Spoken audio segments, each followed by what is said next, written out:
We're back again, yeah, you already know. Lights go up, welcome to the show.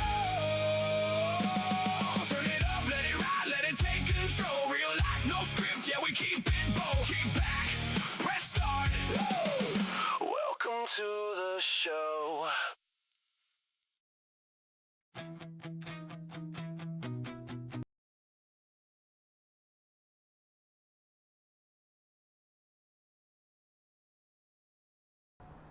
All right, we are live. Hello, live. What's up? How's it going, everybody? Back here with another episode of the Wild We Game podcast. This is episode 3. Moving along. A whole 3. I think we're doing pretty good. 3 weeks. I actually really look forward to these every week. Oh, dude, look at that. They got little camera. They got little monitors up here now. I didn't Yeah, notice that. yeah. This week we're going to try something new. We're going to try to conduct a podcast while hunting ghosts in Phasmophobia. We're going to die a lot. You darn tootin'.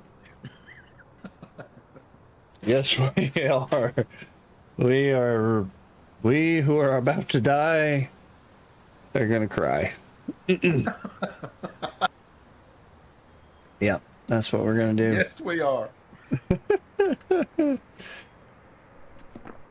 Yep. So, in Phasmophobia, since, let's go ahead and get this one out the way.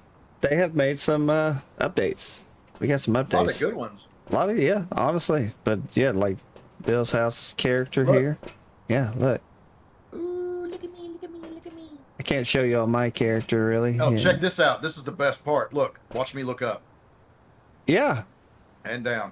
yeah, looking up and down, and you actually don't, like, break your back looking up. Your whole upper body was Yeah. Now, just turned back. yeah. Now, from my point of view, it looks like I am still doing that. That's what Yeah, it it looks does like. feel like it whenever I do it, but Yeah, but it actually doesn't look terrible. From, like, my perspective looking at you. uh-huh. So, yeah, but, Here's my funny thing. All right, watch my feet. oh, God. Gonna vom. Yeah, it looks terrible. The animations on the feed look horrible. Well, they're doing a lot. They're doing a lot. It's coming around. It's looking good. The game's looking better and better every update. It's like I'm dancing a jig or something. Mm-hmm. It really does. That's what it looks like. So, how was your week? Busy. Yeah, it was kind of busy. I had a doctor's appointment and everything I had to go to. I, for the first time in my life, started anxiety medication for the very first time. After, having anxiety pretty much my whole life. Yeah. So, yeah, it was nerve-wracking and everything like that, but Yeah. yeah. You get through it. You getting everything taken care of. Good Yeah. deal. Yeah. I would actually, even though I've only been on the medication, this is like, started a new medication yesterday, but I would honestly tell anybody that if you have anxiety or anything, go to the doctor. Because yesterday, It took him 40 plus years. but it's because the anxiety of going to the doctor. It stopped me from actually going and doing that. Mm. But I finally actually went and got it done. It was actually kind of lucky, I would say. The doctor that I saw, she actually has severe anxiety, and she recommended referred me to a therapist and everything, and they started me on a new medication. And honestly, yesterday, even though it was only the first time of taking the medication, I went through groggy, and then I got to a point where I was really, really clear, and then I got a really good burst of energy, and I actually felt really dang good yesterday. So Good deal. yeah, Heck yeah. gonna keep going on this path and trying to improve, so I can maybe get a little bit more functionality in my life. But yeah, other than that, we the other day we had a surprise visitor, which definitely put me on edge, but it was not a bad thing. It was John's, well, they call them bulldog buddies, where it's just, Bulldog? yeah, it's an older student that actually helps John from his classes and stuff. Like, she helps him get to wherever he needs to go, and she wanted to stop by and just see him. Yeah, And- my daughter's a part of one of those programs at her school. They call them Jag Pals Yeah, because they're Jaguars. Yeah, Yeah.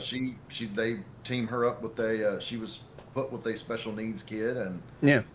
yeah, throughout the day, that's her buddy. His name's Luke. He's actually a really cool guy, really cool little kid. But Yeah.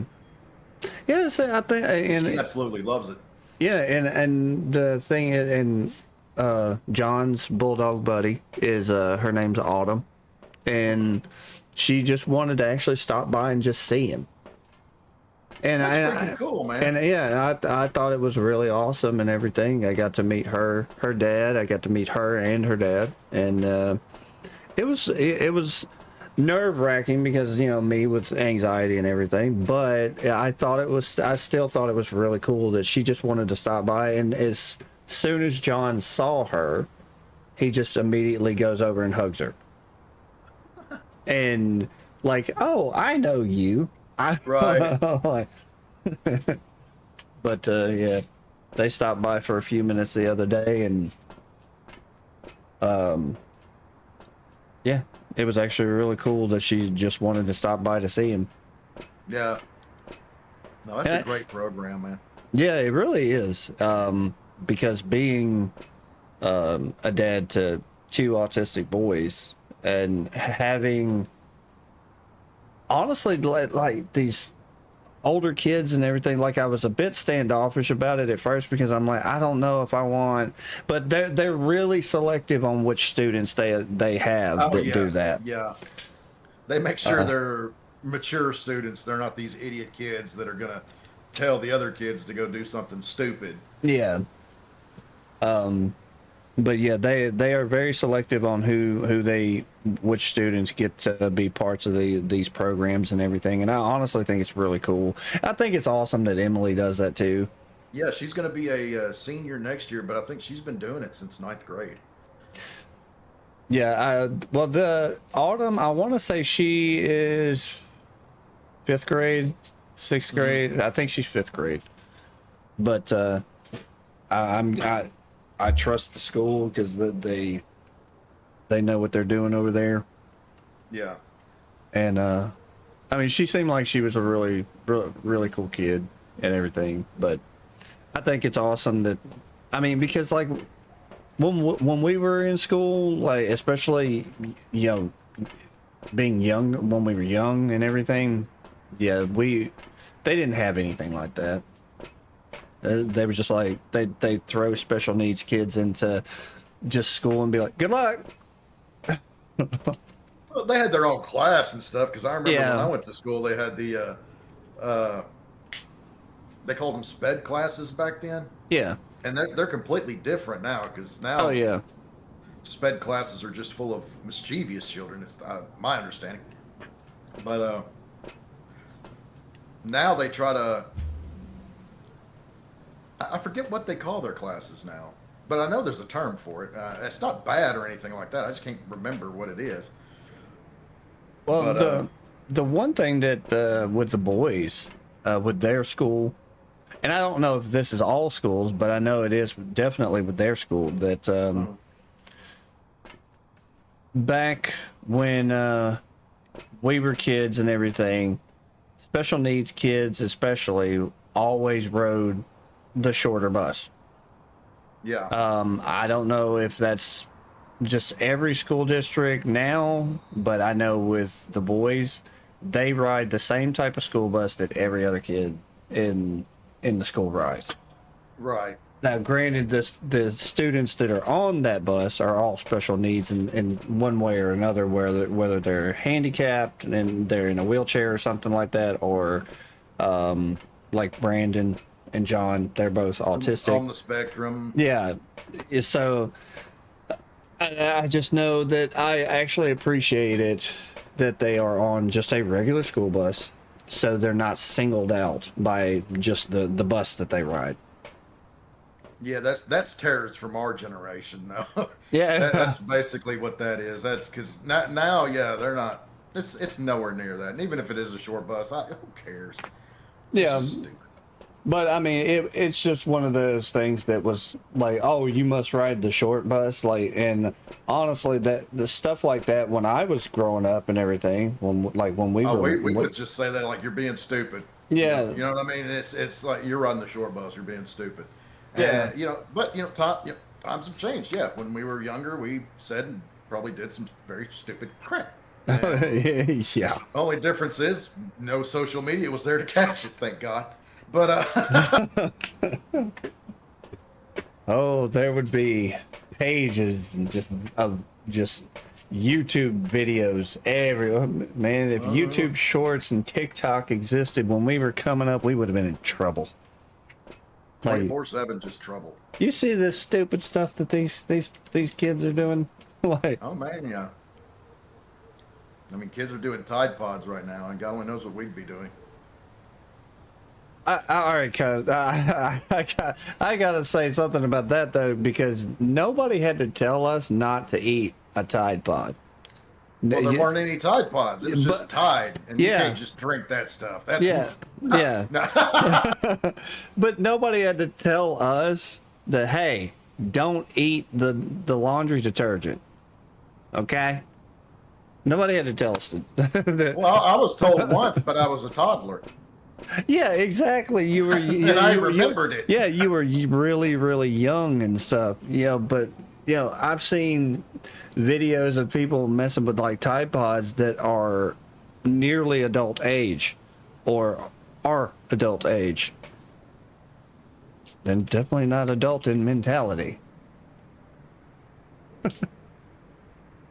So, in anything going on over there at the Bill's house? Casa de Bill. No, they're really. It's just the kids are starting to wrap up school. They're in their finals right now. Yeah. Heck, Emily didn't even have to go to school today. Yeah. And yeah, tomorrow's both their last days. They were exempt from all their finals or final exams, but they're finishing up what little tests they do have left. Yeah. So Yeah, and that's like with Richard. He's did what this week, or he's getting his diploma and all that, and yeah, actually he'll be completely done with school. I mean, he's pretty much done with school already, but he's just waiting to get his diploma at this point. right. And I mean, honestly, I mean, I'm proud of him for getting through all that, but yeah, he's still got a lot of growing up to do. Whereas you see some kids that they're coming up on their senior year and they're already like, dude, how are you so grown up already? Like Caitlin, when she was graduating high school, I'm like, I have never seen a kid with their head on that straight. Like they have so much figured out already. I'm like, you are so much more grown up than I was at that age. Mm-hmm. Like it's actually pretty impressive sometimes. Huh? Kiss? Oh, you want a kissy? But There we go. but yeah, it trips me out how some kids now they are so much more grown up than what we were. they're more Yeah. responsible, everything. But then also you see a lot of our generation still there somewhere in some of these kids. Like, hey, I was you, man. Like, I remember being that stupid. But yeah, it's crazy watching these kids grow up. Like, and yeah, and Emily will be going into her senior year. Yep. Next year. Like, yeah, Richard's graduating this year, and then what? Yeah, you took what? Serenity. She got her permit or whatever. Yep. She got her permit. God. Passed the test her first try. Told her sister second. Sister's like, you're not gonna get it on your first try. And she did. And she did.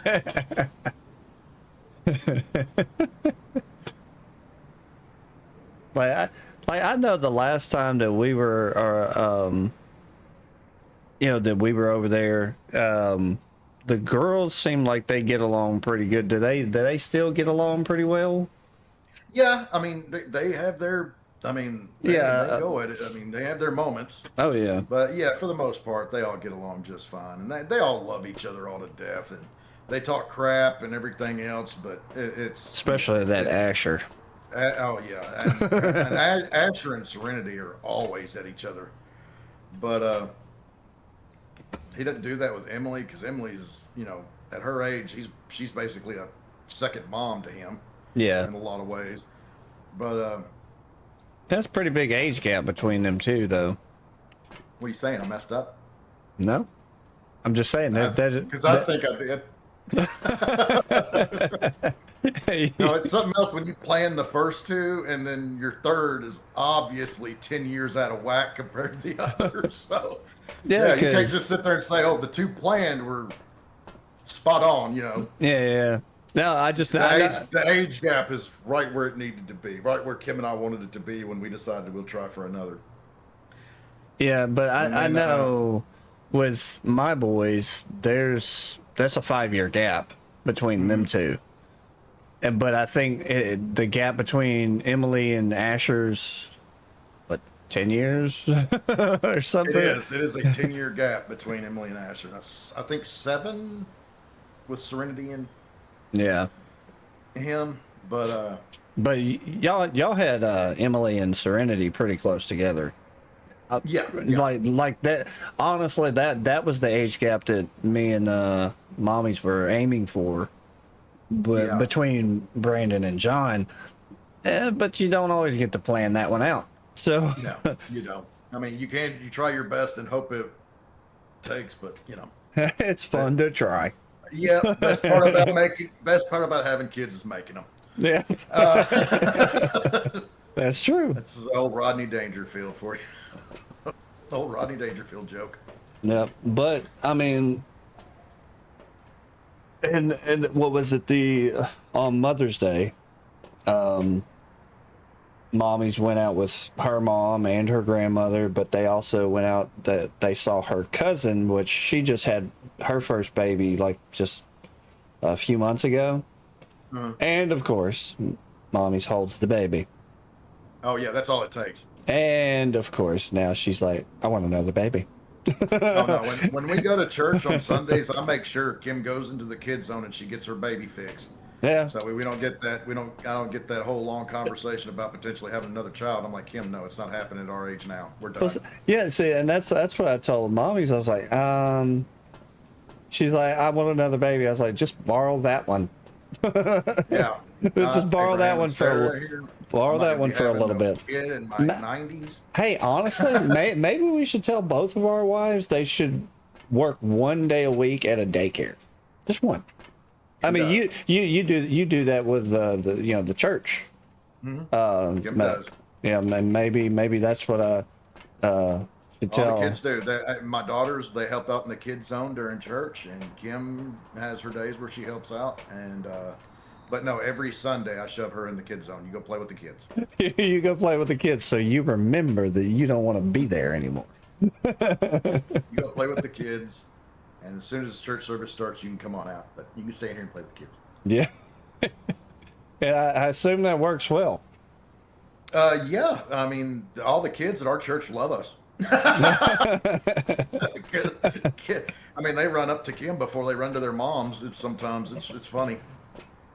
But So at the church, do they have like some pretty young kids in there? Like yeah, any? we got, oh, dude, yeah, we got like 2-year-olds, 1-year-olds. Okay. Yeah. So yeah. See, that's There are infants. okay. Okay. So, I mean, it all depends on how fast people can make their babies, and we'll be there to watch their kids for them. Yeah, but at the same, like I don't know if it was the same. Like infants, to me, they're very easy. But I think whenever a kid gets up around a year old, between 1 and 2, maybe 15 months or so, that's when they're like really, really fun. Like, cause they're discovering so much. And that's honestly like that's a fun point. They have 10 years old. They think they know more than you. Yeah. So I mean, I haven't really experienced that with my boys. And that's not going to change until the time they leave the house. Yeah, but I have experienced that being an uncle. I have experienced, with my nieces and not so much my youngest niece, but definitely my oldest niece and my nephew. They're in that point of their lives where they think they know everything about everything. Yeah. And I don't even claim to know everything about everything anywhere near. Like, I'm still learning very much at 42. Right. Learning a lot. It's 42 degrees in this freaking van, man. You figure they'd have a heater in here or something. Yeah. You would I think. can see my breath and it's chilly. Yeah. I mean, we are in the back of it. Oh, it's snowing outside too, it looks like. It's snowing. But yeah. I'm pretty sure mine and Amanda's baby making days are over because she's actually getting to the point where she's in perimenopause. Like, she could still have a baby, but a big event that's actually happened this evening that I'm actually genuinely shocked to do, but I can't wait to go do it. You're making a baby? Sure. Yeah, Kim and I are going to give it the old college try. And, There you go. but no, I am taking Kim this afternoon to get her first tattoo. See, I'm so excited. I would have thought Kim would have already had tattoos, but that's awesome. No, she did not. She does not have a tattoo, and she's going to get her first one. She's gonna be addicted. I know. I've told her, Kim, I'm like, you better be careful. Yeah. So I said, because when you get one, you're going to want another. That's how they roll. How they roll. Uh-huh. She's so worried about how painful it's going to be. I just told her it's kind of like a sunburn. That's what it felt like to me, was a sunburn. Like afterwards? Yeah, I mean, except for I remember my arm, when I got the inside of my forearm tattooed. Like, for the most part of it, which, I mean, it's a decent, it's probably about the size of the palm of your hand, on the inside of my forearm. And honestly, most of it did not bother me at all. But the inside part of the forearm, where it starts to go toward the inside part of the forearm, it was a little tender. I ain't gonna lie, it was a little tender. But yeah, I think she's actually, like, I don't think it's going to be as bad as she might think it will be. Oh, she does not have a high pain tolerance at all. Don't let her fool you. Don't. She does not have a high pain tolerance at all. I mean, when she was pregnant, she'd sneeze and want an epidural. So what kind of tattoo is she getting? She's getting one in memory of her sister.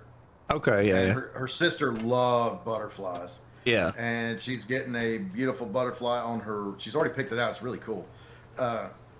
She's getting it on her wrist, and I still don't know if she's going to do the dates now, or she'll come back and do the dates later. I'm telling her to go ahead and get the dates done now. Yeah, I would get it all she don't done have at the to same pay time. extra. Yeah, Yeah, get 'cause yeah, it's still get, gonna be yeah, get it small all enough. get it all done at I'm the like- same time, and yeah. Because if you go back, you're gonna have to pay for it, and they have a minimum of probably $200 or $150. Yeah, and my thing, the way I would say is like get it all done now, and if you have to come back for touch-ups, that's all like just you. Yeah, that's just nature now, of the beast. now, some places I have seen some places that will do touch-ups for free Yeah. because Well, we're it's actually doing this one at a pretty. It's like I made sure to take her to the best one I'm aware of here in town, and that's Yeah. the Pier 13 okay. place. And they're really good. I've heard nothing but a lot of good work. The Illusion place that I went to completely just destroyed my sleeve thing. My cover looks like a dumpster fire on my arm. It's horrible. Honestly, the best, like if anybody's ever looking for like cover work, like they want to cover up an old tattoo or just get a brand of, the first tattoo.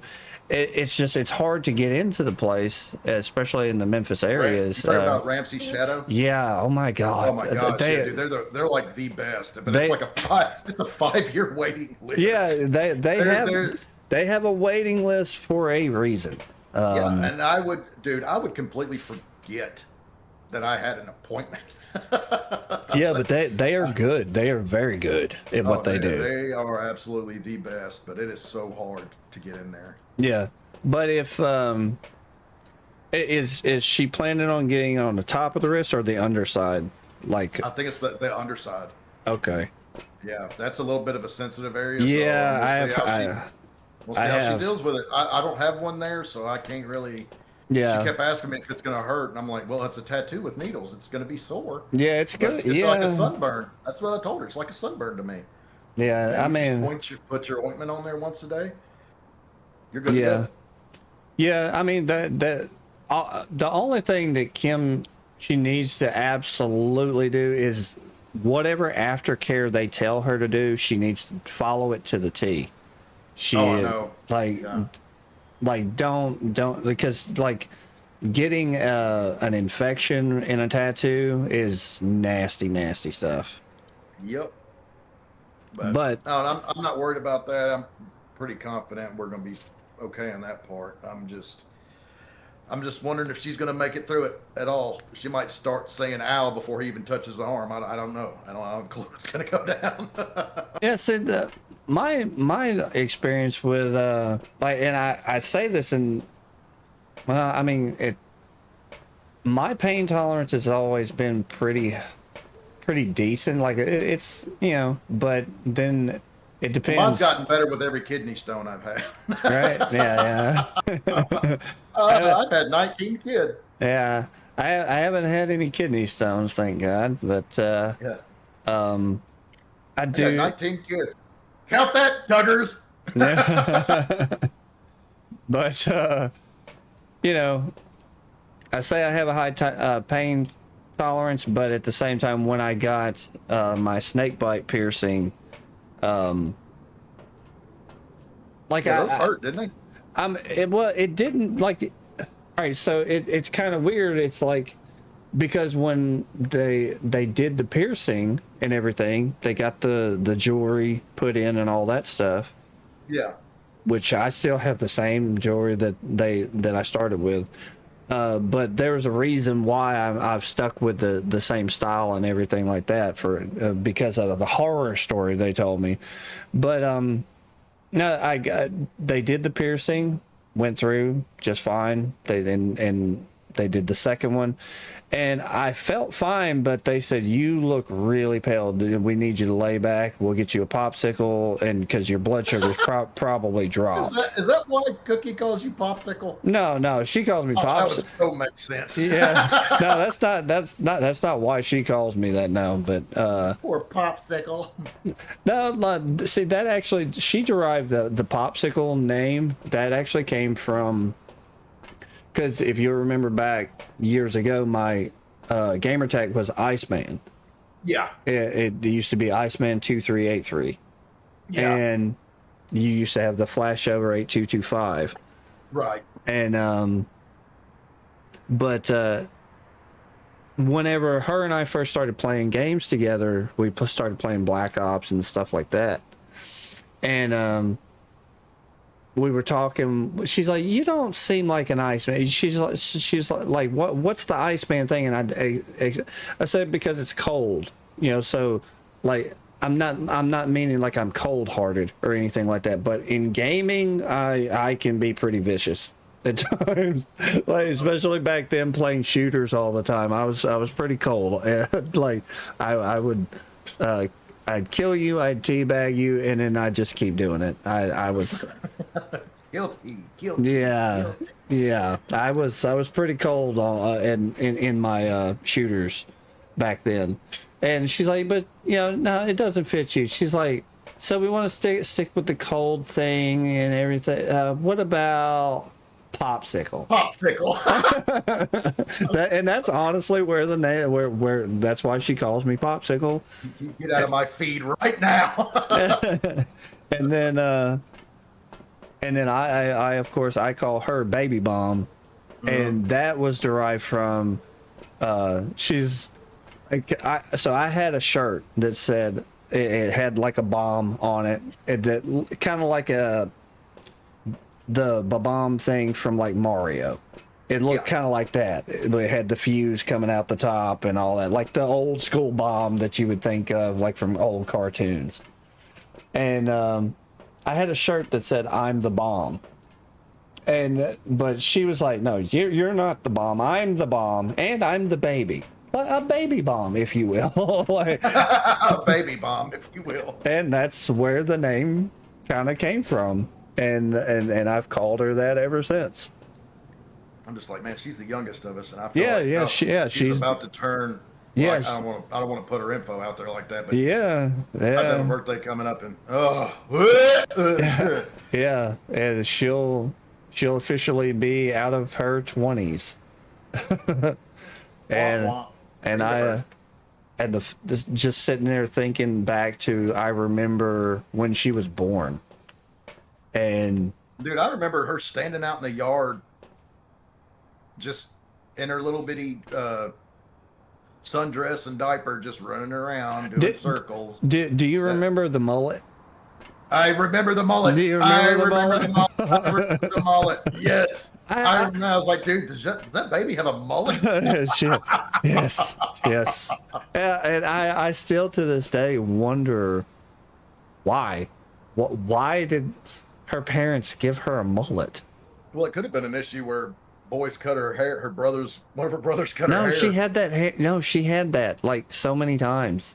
Oh, did she? Yeah. Yeah. 'Cause I only remember seeing her just a couple of times back then. Yeah, no, like because we moved out of Memphis, at least for a little bit. We always end up back. But we moved out of Memphis when she would have had to been 3. I mean, she wasn't old at all. No, she was still pretty young. But yeah, we moved out of Memphis like when she was about 3 years old. But I still remember seeing pictures of her when she was slightly older, and still mullet. I'm like, I don't get the mullet thing, but I don't know why you would take. That's what happens when you get your hair cut at home. Yeah, right. I cut my hair at home and stuff like that, but I just I shaved my head, so. That was a 1990s mullet back then, man. Yeah, and I'm like, yeah, it didn't fit. I don't know why y'all would do that to your little girl. You tell her, man, next time I talk to her, I'm gonna tell her she needs to bring that mullet back. Mm-hmm. No, honestly, the best her hair to me has ever looked. It looked so good on her, and it really fit. But and I get why she doesn't do it, because it's insanely expensive to keep up with. But she dyed her hair, it was a blue color, but it was like done professionally.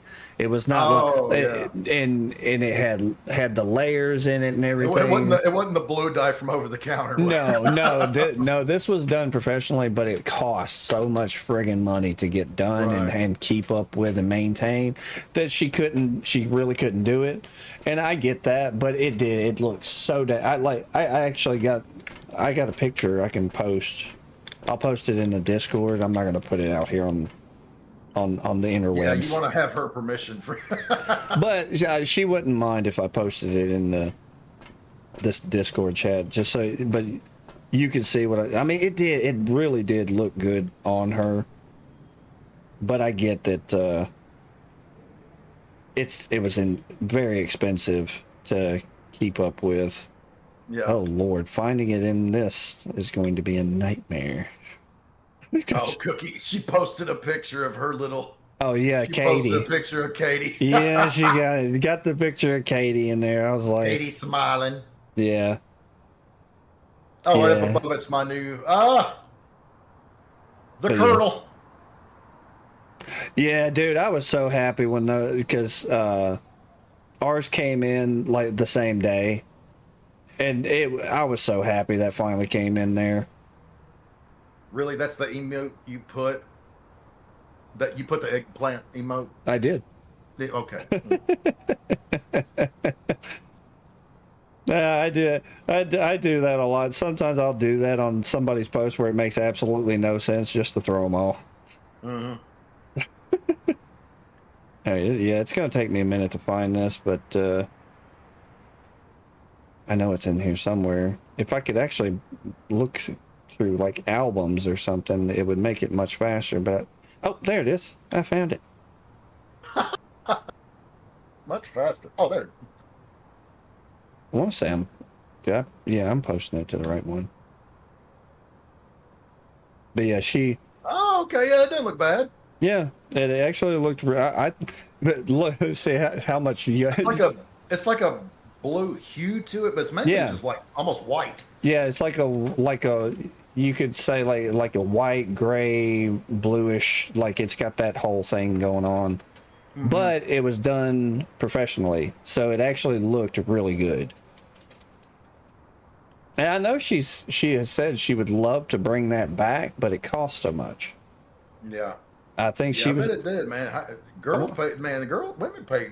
It's Yeah. nuts how much their hair costs. Yeah, like I would actually like to instead of just having the shaved head all the time, I would actually like to grow my hair out, but my hair looks it's a mess when it grows out now. It's not like when I had long hair when I was younger, but I mean, granted, back then I was taking much better care of it. I was, you know, putting out like a lot of money for like a really good shampoo and conditioner and everything like that, and I was taking really good care of my hair. But now I'm just like, dude, where am I gonna find the time to do all that? Back then I was like 17, 18 years old having long hair.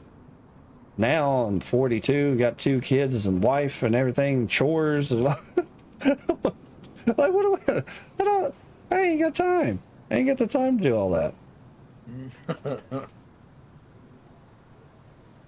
But yeah, my hair, it's just, ugh, hate how it looks when it grows out now.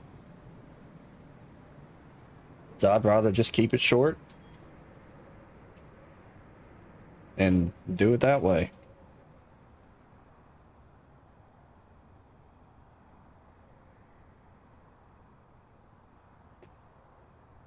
But yeah, anywho, what you Oh, reading? sorry.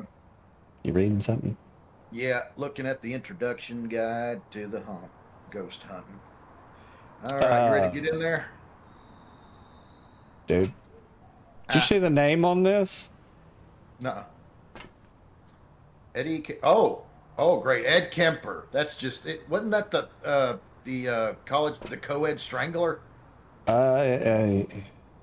Yeah. I know he was the guy. I think it was his investigation that coined the term serial killer, wasn't it?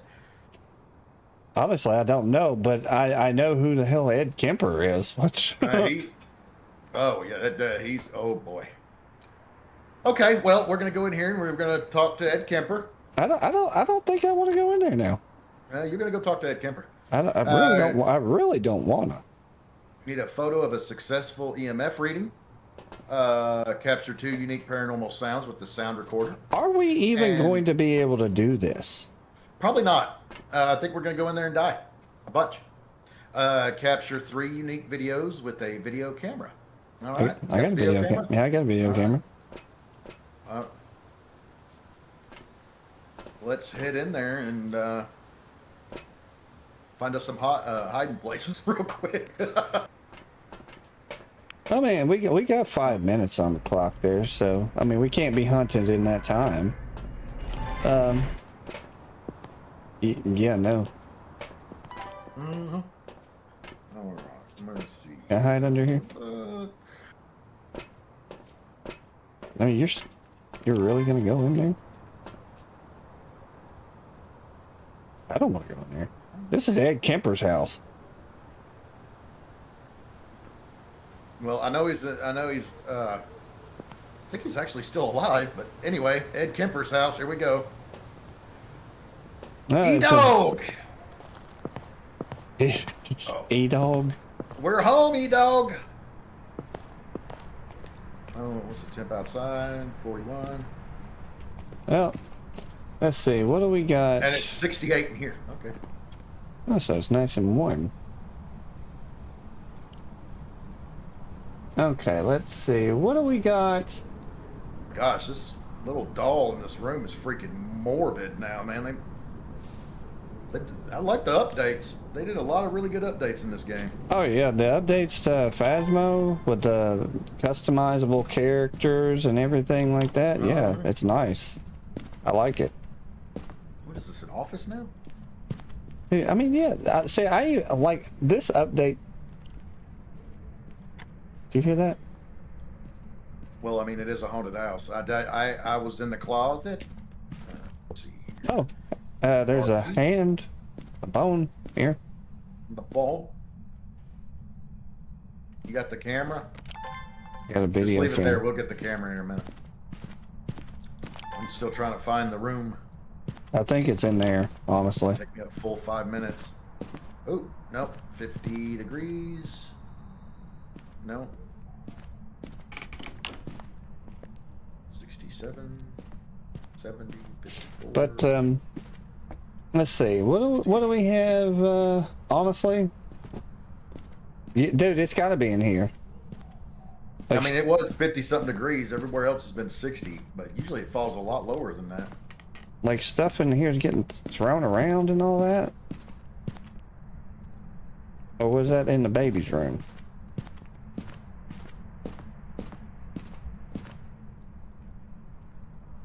I am in the kitchen.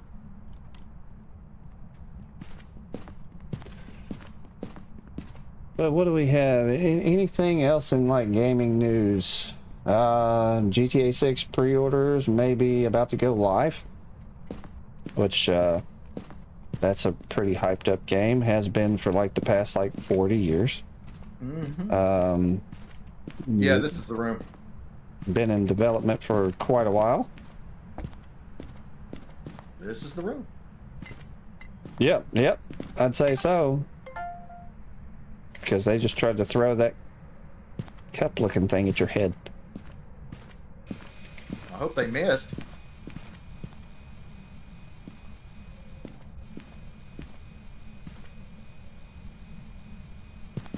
Okay. Back, Satan!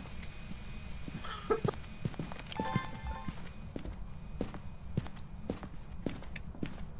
right. What else you got in gaming news? Let's see. We got Xbox with their new CEO. They plan to be rolling out even more updates every 2 weeks to improve the console and PC experience. They're Every 2 weeks? Yep, every 2 weeks they plan on rolling out updates. There's also rumors and reports about new Xbox hardware plans, so what, like new console maybe? Which, I hate to even speculate how much that's going to cost. Right. They're going to have some more PC integration coming, possible return to exclusives, which, in my opinion, exclusivity in gaming's kind of. I don't like it. I honestly just think every game should be on every platform. Yeah, I don't really get how all that works. I'm sure it's some type of business model. I don't know. It's basically just to create like excitement about your console or whatever. But some people actually like the exclusivity to certain platforms, and me, I just don't. I've never really gotten into it.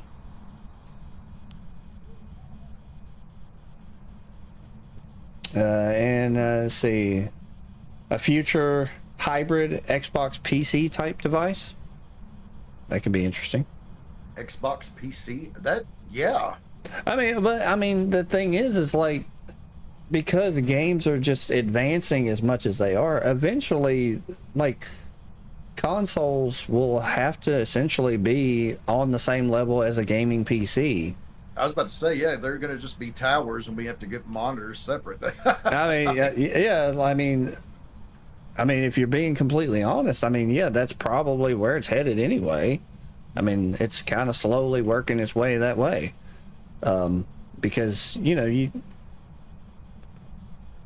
like, consoles can't really keep up with a PC. They could try, but they're really not there. Right. Like, you could equate like a PS5 or Series X. You could probably equate that to like a low end PC, maybe. But I've seen low end PCs that definitely outperform. So I mean, consoles are going to have to step it up, and the thing is that's going to come with an increased price, and I don't know if that's even a feasible option, honestly. Like, you're going to make console gaming pretty much obsolete. Eventually it will be. I would think it could be obsolete. I mean, because games are just getting, I mean, because remember back in like Xbox 360 days, games were like 4 or 5 gigs. Oh man, yeah. Yeah, they were small. Like, I think like Left 4 Dead 2, which was a hugely popular game. No, ma'am. But a hugely popular game that was maybe 7 gigs. And now you got games like Call of Duty that's like over 300. Yep. So, yeah, that's pretty insane. Yeah, that's nuts. All right, go on now. What's next? And what's next? Oh, here. Apparently, there's about to be a hunt. Oh, no, that was an event. Okay. Creepy. I'm leaving. Oh, you're outside! What the? Oh, that was creepy. It almost looked like something was crawling right. I know it was probably just my breath, but whatever. Let's see. Here's a hot take on is Xbox becoming Netflix for games? I kind of feel like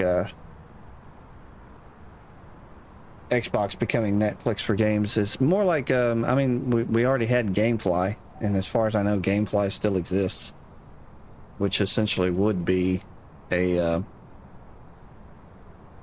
Netflix for games.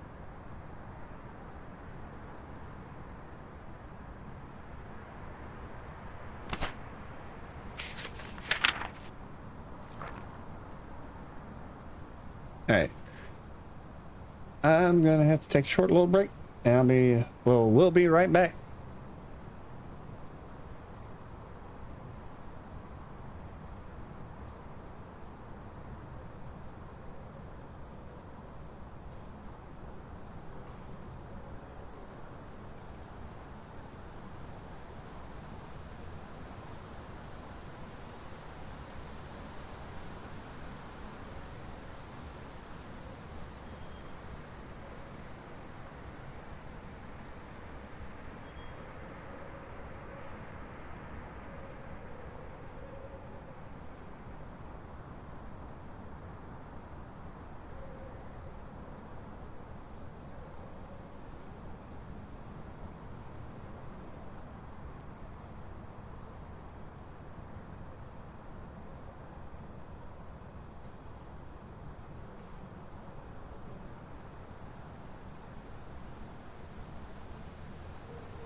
Oh my gosh, I'm sorry.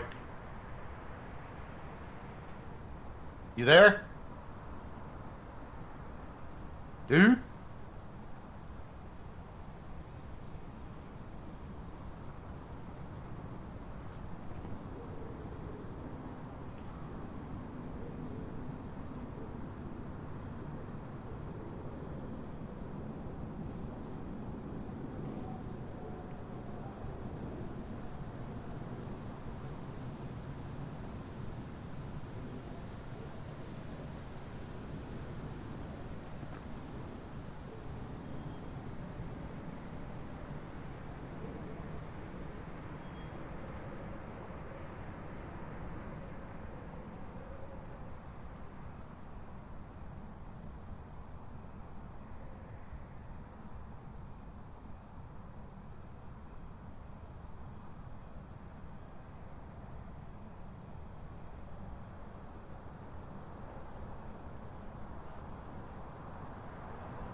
Okie doke. You there? Yep, I had a No. bathroom break, and I needed to grab me a snack. I'm hungry. I'm hungry. Yep. I had an incident just then with Emily. Incident? She okay? No, not like an incident. That's a bad use of words. No, incident by interruption is really a better term. Yeah. Well, we are dads first. Yeah. I hated having to just walk off, though. Can people hear us right now? Yeah. Oh, hey, people. All right, where are we at with the gaming news? Let's see. Honestly, it's basically the same kind of stuff over and over again. Well, Each I got week. something here. As we all know, Assassin's Creed Black Flag Resynced is coming out July 9th. But Ubisoft launches a real-life $500,000 treasure hunt. And you do have to pay to participate. Yeah, well, yeah, but it's pretty crazy how they're doing this. It's neat and crazy. All right, so it's going to be launching on PlayStation 5, Xbox X, Xbox X, on PC. It's all going to be on July 9th is when Black Flag is coming back, and I'm genuinely excited for that. But Ubisoft has decided to launch a real-life treasure hunt in the amount of $500,000. And it's going to be somewhere in the Caribbean. But before you make your way, you have to pay at least $40 to participate in the hunt. Okay? Mm-hmm. All right. Now, this treasure hunt is a result of a collaboration between real-world scavenger hunt maker Unsolved Hunts. Yeah. And in order to get started, you'll need to pay for the clues. Starting with what's called the Deckhand Pack, and you can purchase that for $39.99. But it includes a digital version of the treasure hunt game, which includes clues, rules, and much, much more. But you can pay for more varieties of tiers. I guess they're going to have different tiers besides the Deckhand pack. I guess that would be like a tier 1 pack. Yeah. But it's going to go up, but it's going to be themed with a series of goodies in it. Like it can be a physical version of the game. I'm assuming like a board game.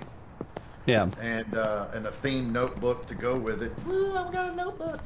And there's other pirate games included. And I think there's even a pirate lord tier. I don't know if that's the top tier, but that particular tier costs $230, and it includes a physical and digital copy of the Treasure Hunt game, a themed notebook, a pirate strategy game called Chaotic Armada, an investigative game called Amelia Davis or Davies, and there's also a Treasure of Blackbeard that actually comes with one real gold coin minted for the hunt. It also comes with the Captain Edward Kenway's flag, and that's the flag from the Assassin's Creed Black Flags. Yeah. And a seal, a wax, I guess like seal your notes in the wax, or seal a letter in wax, I don't know, and a calligraphy set. But that's what some of these tiered things applied by. But the actual treasure is going to be in a handcrafted replica of the Assassin's Creed Black Flag's resynced chest. And it's going to have minted gold coins that are going to be worth $350,000. And the crystal skull, there's also going to be a crystal skull with a red opal jewel embedded in it.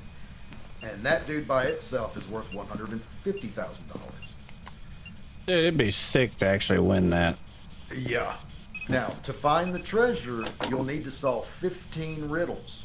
Omnisolved and unsolved hunts expect players to spend up to 5 years trying to accomplish this.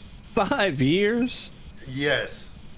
Only one player will ultimately find the chest in the Caribbean and win the game. And you can find out more details about it on the Unsolved Hunts website.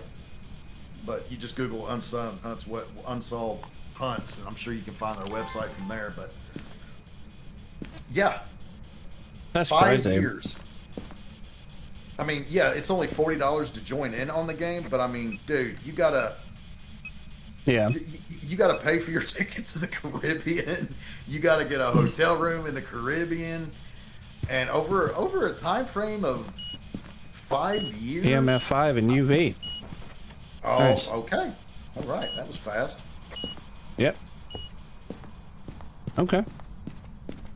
But I don't know how that's gonna. I'm see. Part of me is curious if they already started this, and if they had, is it already out there and buried or hiding somewhere? And what happens if somebody just, because everybody and their grandmother goes treasure hunting in the Caribbean. I mean, as a matter of fact, I think when Kim and I took a cruise down to the Caribbean, they actually had excursions that were going out for treasure hunts. So I'm like, what if they hide it out there somewhere and somebody accidentally finds it? Are they waiting for a certain time? They just putting out so many riddles every so often over that 5-year time span? No, that I do think it would be something very interesting to be able to take part in, though. Yeah, it does seem pretty cool. I mean, I would love to find $500,000, $500,000 worth of freaking treasure. See, but wouldn't it make more sense for them to, like, what if they put the game out and then the treasure hunt happened in the game? You know, It's from the sound of it, because it said the clues and stuff will be in the games. So, I mean, how do you know when it's a clue that pertains to the actual treasure hunt versus? I got questions. I got questions. I think it'd be pretty cool, a lot of fun to do, but. well, see, this is kind of reminds me of there's some Easter eggs and stuff that people found in Red Dead Redemption 2 that were like pretty crazy, that somebody would have had to really be paying attention to even catch them. And I think if they were going to do something like that for Assassin's Creed, the recent version of Black Flag, then you do it in game. but you don't have the clues there like all the time. Like they get added at certain points in the game, and then a person just happens to find it, and like the chances of it like are pretty slim. It's not like it's going to be something easy to find because it is a big cash like value prize. So I just think, yeah, they like the price of admission would be basically buying the game. Like I think that would make more sense. And I think that would be fun to actually take part in. Because I plan on, when Assassin's Creed Black Flag Resync comes out, I'm playing it a lot. Yeah. It's my favorite Assassin's Creed that they have ever made, and I'm going to play it a lot. I genuinely love the piracy. I don't see how they haven't developed a game since then that gives you that, you know, the thrill of being a pirate in the open sea. I mean, I think probably the closest that we have played anyway is Sea of Thieves, but it's still not the same. It's not the same because I mean, the parry moves stuff. I mean, just the stuff that comes. I genuinely enjoy that game. Well, just for the pirate lore. I think probably the closest that we have as of right now, other than the resync of Black Flag that's coming out, is Windrose. And yeah, that one is it's definitely has that Black Flag like feel. It has, you know, the graphics are really, really good, but there's also base building. You got the you know, you can have a ship and all that, and you can get out there on the water and you can fight other ships and things like that. So yeah, Windrose is probably the closest thing that we have that's going to kind of recapture that. And then that game just came out, and then Ubisoft's like, you know what? Y'all are not stealing our thunder, okay? We're going to resync that. We're going to put this out, okay? And let's see who wins. And where Windrose would actually still win is its co-op, up to like 4 players.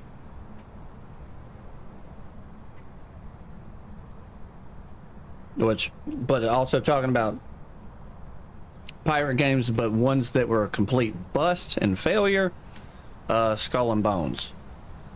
Or Skull, what was it? I think it was Skull and Bones.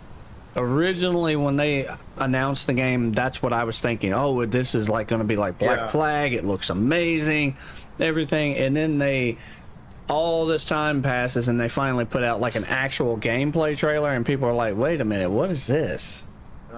Like this doesn't look good at all." It wound up being more of a strategy game, didn't it? Well, it was more like playing a city builder in a way. Yeah.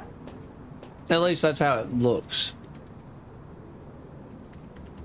Yeah. And I'm like, and then Ubisoft sees all this disappointment out there, and they're like, well, let's give the people what they really need. They didn't even ask for it, but let's give it to them. Let's give it to them anyway. Yep. Did you ever take a picture of the bone? Nope, I did not. Where is it at? In the house. Where? Like right in there somewhere. Oh, there. Right there.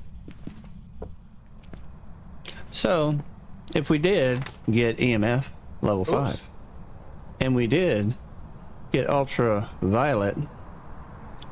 Oh, wrong button. I just threw a camera at you. I think I took too many pictures. Yeah, I did. Well, we're not really worried about like a perfect here. Not really. Yeah, that's right. All right. Evidence. You said what? We did get an EMF 5 and an ultraviolet. Alrighty. But also, kind of coming back to the gaming news here, it's not really so much news, but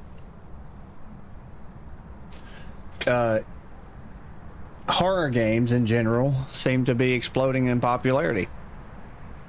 Yeah, big time. Games like Phasmo, Repo, Dead by Daylight, the latest like Resident Evil Requiem was really popular. But I also think,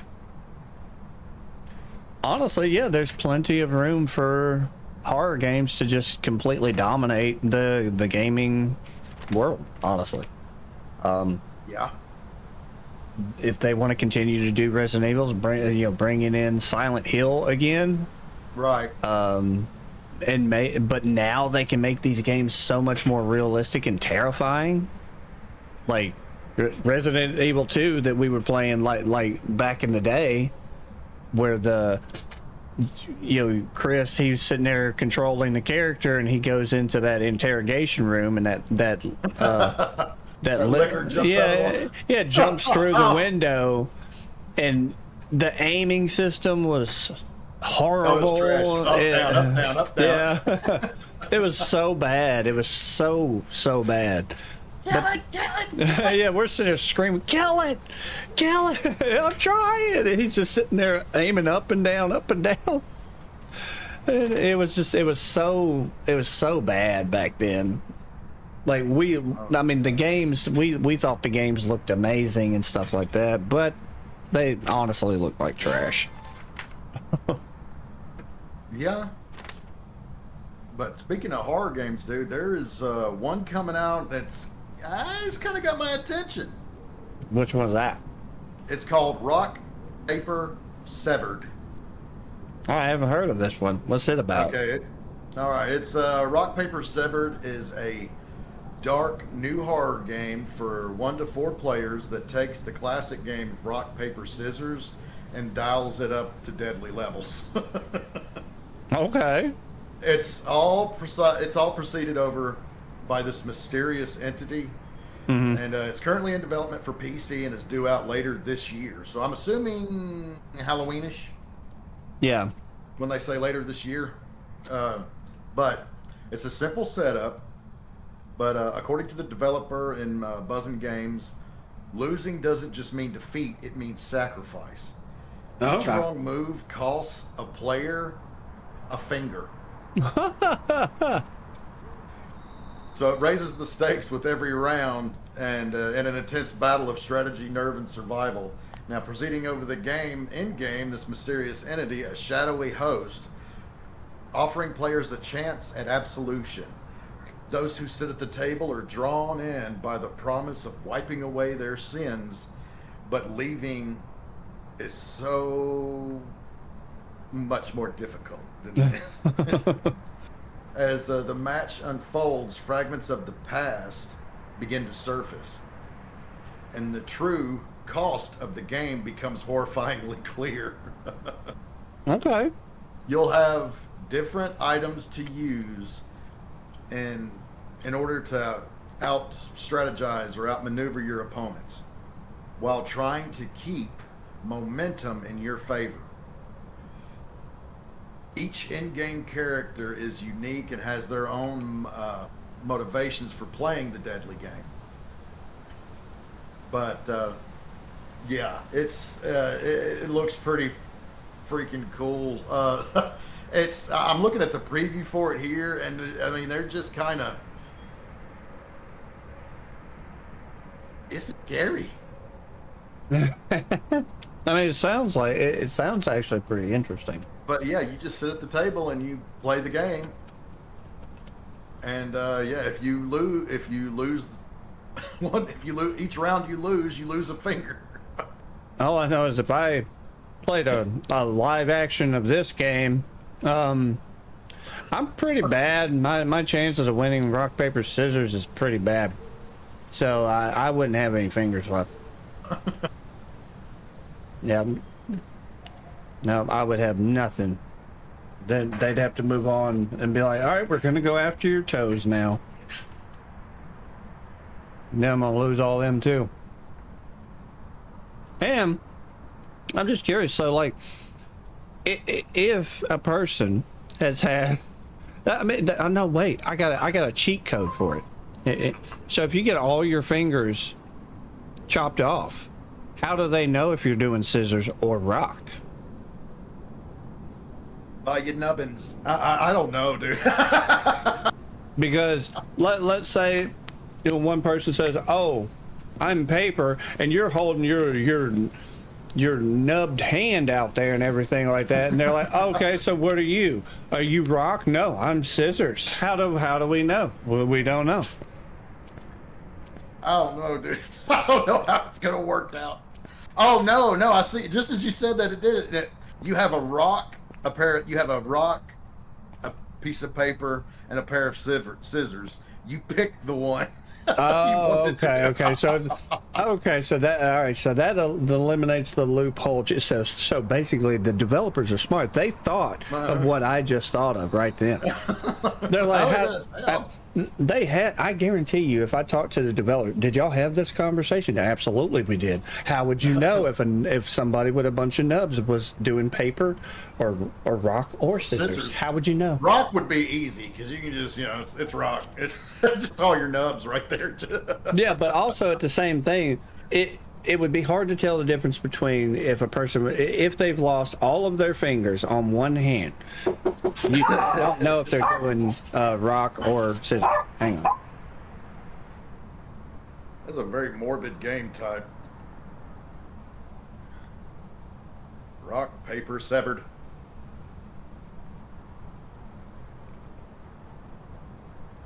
All right.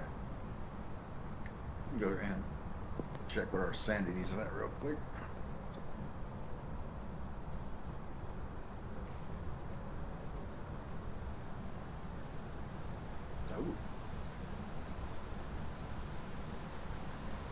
Okay. Sorry about that. Ace is popular. Yeah, I have a Coke Zero from Sonic. Nice. You suck. Oh, hi, Peanut. Did you decide not to go out? Did it kill the electricity? Could have. Yep. But yeah, I think that's actually kind of an interesting twist on what is supposed. It's a twisted twist on a very fun, supposed to be fun game. But yeah, apparently you just sit around the table.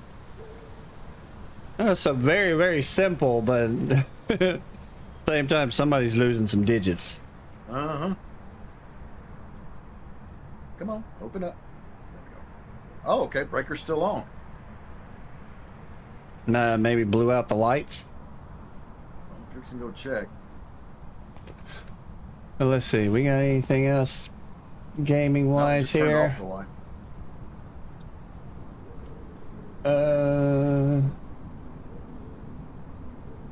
Oh, here you go. Here's something. What? How old are you? Where are you? Are you friendly? I didn't think about that one, did we? Well, maybe ask the ghost this. What game announcement would make you lose your mind? Oh, game announcement? Yeah. Well, what's a game that could be announced? Like, it could be a remake, it could be a new type of game or whatever, but what kind of game would, like, a game announcement would make you absolutely, like, lose your mind? Ooh, let me think about it. Dude, Star Fox. Oh, man. Hey, Ghosty, do you like Star Fox? Remember that? Oh, I loved Star Fox, man. Dude, yeah, That was on Nintendo 64, wasn't it? Yeah, well, I want to say it was on more than that, but yeah, Nintendo 64. I remember what was it, Star Fox 64? Yeah. And yeah, that was such a good game. But could you really imagine? liked Could you imagine that being remade with today's like gaming engines and everything like that? Oh, But- dude, Star Fox and Unreal Engine. Oh my god! like on an Unreal Engine or anything like that. Yeah, or Whoa! the Unity Cross went up. engine. Oh, nice.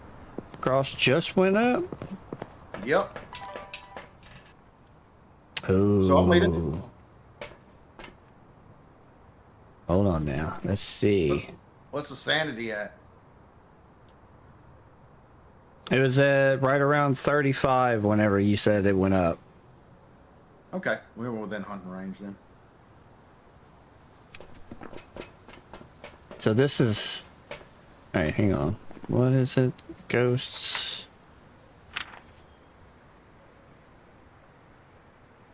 Evidence suggests. Okay, hold on. Is there another camera in there? There is 2 cameras in there. Why ain't it coming up on the screen? Well, one of them is. Oh no, no, it's Still in just. your pocket? Yeah, I still got it. Oh, okay. I had set it down, but I guess I picked it up. God, yeah. See, I don't know. That's a pretty good one, Star Fox. Well, I do know that there's supposed to be another Fable coming out. I think what this year. Ooh, that's a good one too. Is it like a remake, or are they just doing a whole new Fable? Like it's a whole new thing, and but it's supposed, supposed to be. I think this year. I want to say it's this year. I'm not 100% certain, but. Cross just went up again. Well, yeah, you have no sanity. But yeah, always been a big fan of the Fable games.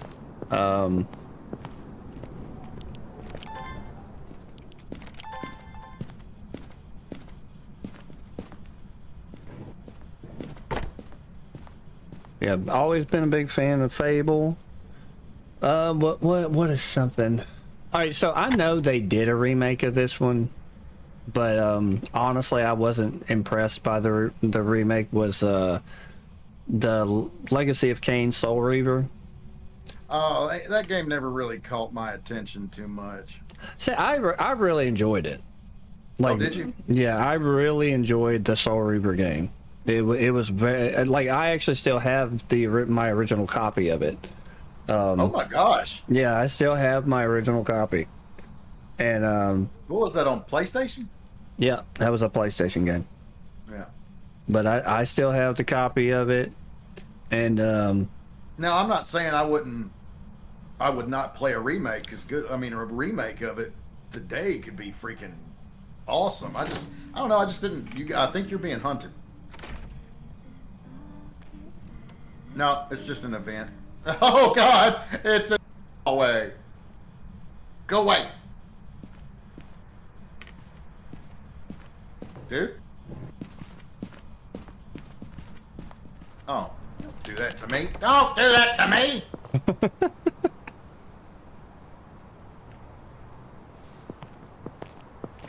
But yeah, they did do a remake of the game. It's just, to me, it should have been a lot better.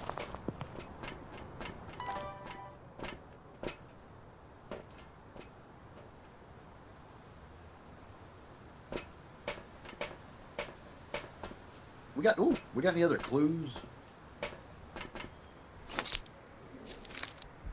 Look in there and check freezing temps. What's our sanity at? 50s. We should be okay for a couple minutes.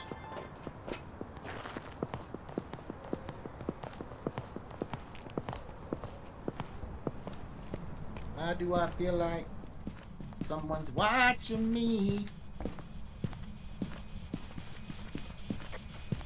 Where are you? Are you friendly? How old are you? Where are you?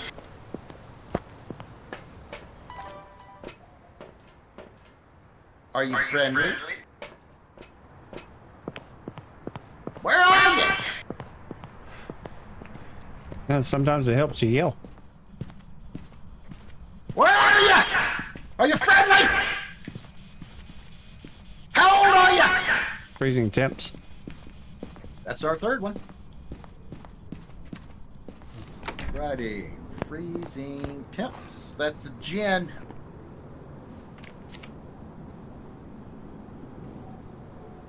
Alrighty.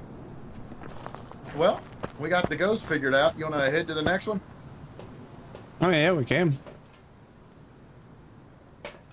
Whoa! Follow me out the door like that and whisper sweet nothings in my ear.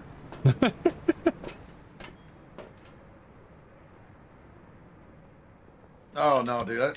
I'm trying to think of another game that I would love to see come back. What? Ooh! Earthworm Jim. No, I don't know. No, if you're gonna go that route, just bring back Crash Bandicoot. Earthworm Jim. Honestly, one that I think would be a really awesome like remake because it would look so much better now is Turok the Dinosaur Hunter. Oh, I think that would be a good one. That would be a really good one. About that, they kind of do. Yeah, like I mean, yeah, but I mean, something that's more story driven and things like that. Because the Turok games were much more story driven. Now, do you like story-driven games more than just your standard survival? See, now that's a great question because, like me, I love my survival games. Dude, I'm hooked. I'm stuck on survival games. Really, I have been stuck on survival games since Ark Survival Evolved came out, and I started playing that. And dude, I mean, it's hard to get me away from survival games. Like, because all we used to play is shooters. That's all we used to do. Yeah. And then I discovered Ark Survival Evolved the year it came out, and I just fell in love with the game. And it is by far my most played game. And which this is also a great question. What is the game that you have logged the most hours in? And it's Ark for me by far. Yeah, mine's 7 days. I think I got like 2,000 hours on that one. Yeah, I think 7 days. I'm probably right around there somewhere. I know. I just saw it just the other day on my Ark. My Ark was like 1,400. All right, so I have on my playtime on 7 Days to Die is 1,919 hours. Woo! So then Ark Survival Ascended, I only have 1,630 hours in. That's all I have on Ascended. On Survival Evolved, granted, I did play Survival Evolved a lot longer, but I have over 300 days in game. In game, over 300 days. Yeah, my favorite 7 Days to Die. I have it's 1,814.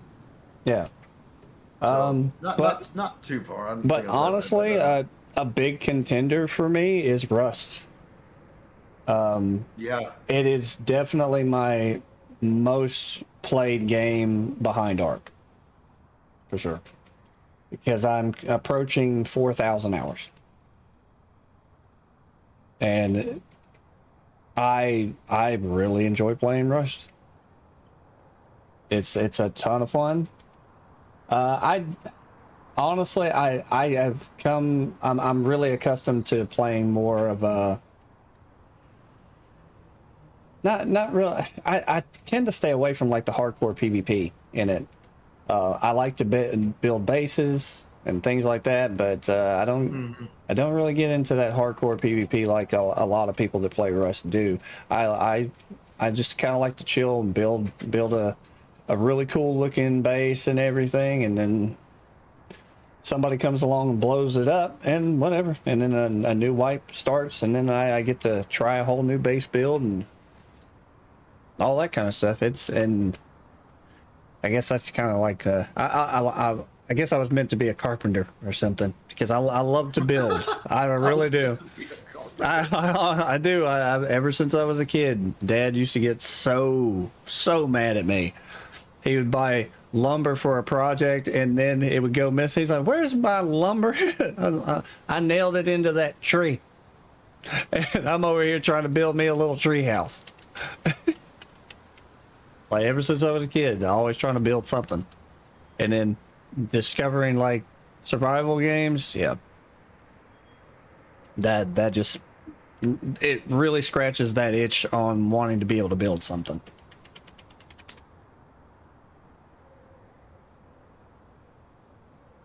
That's why when somebody's like, "Man, you want to play this?" I'm like, but you know, there's this. Oh, which, by the way, we needed to. So we had. I don't know if you had still planned on playing Repo. Friday night or whatever it was that we had talked about. Uh-huh. But Yeah, I'm still planning on it, but you know how my time is. I could be taken up in a moment. yeah, but I didn't know if we were still planning on doing that or there was I do plan on sometime this either Friday or Saturday playing 7 Days to Die with Angelo and Cookie. Yeah.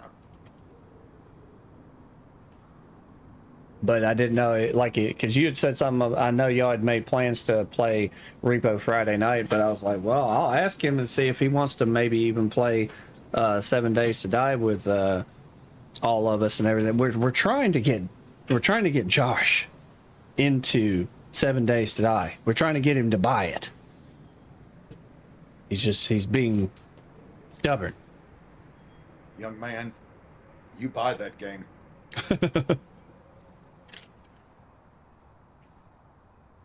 But yeah, it's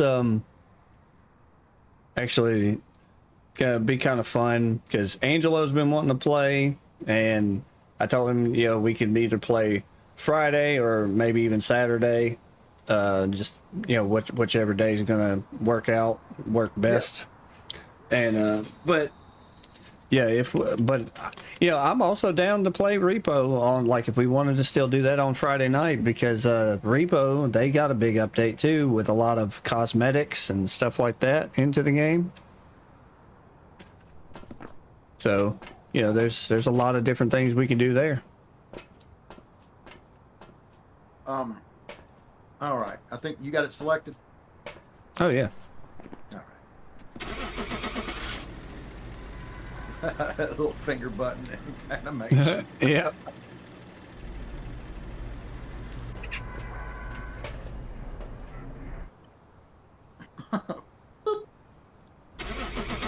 There we go. I'm still curious of who's driving. Probably a Nobake. Obake. Oh man. Welcome back. There's some jobs ready for you. All right. Failed on a lot of levels here, but we got the Ghost Rush. Yep. Oh, Ed Kemper. All right, where do we want to go now? Don't know. Let's. It surprised me. I swear, if you pick the prison with just two of us.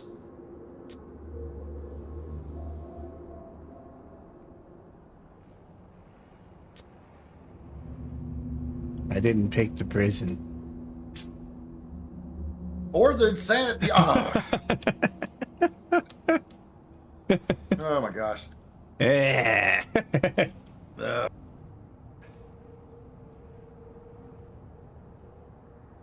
So should we use this into a segue about mental health? As we go into the insane asylum. Yeah, but now let's see what else we got. Honestly, gaming news. What else? Set up before investigating. Yeah, I got nothing. I got nothing. I got nothing. Other than, I mean, with Repo, they got all those new cosmetics and everything, basically where you can customize your character in the game now instead of just picking a different color. Yeah. So they added a bunch of stuff in regards to that. Kind of like how Phasmo, you have your whole customizable character now. And honestly, I like the Alan Wake thing that they have going on right now, and the whole reason why we're not playing on one of those levels is because it's extremely loud. Yeah, there's it's phantoms everywhere that you gotta get. It's loud. It's Yeah. very loud. It's fun. It's loud. All right, this one's name is Eric Garcia. He responds to everyone. Yay! Social butterfly here. Social butterfly. We got to capture a photo of any successful reading on an EMF reader. capture 3 unique photos with the photo camera, and then get a ghost to blow out a firelight. So we gotta get a reader, we gotta get a camera, and we gotta get a blow. Where'd you go? Where'd you go? Turned around and looked your way.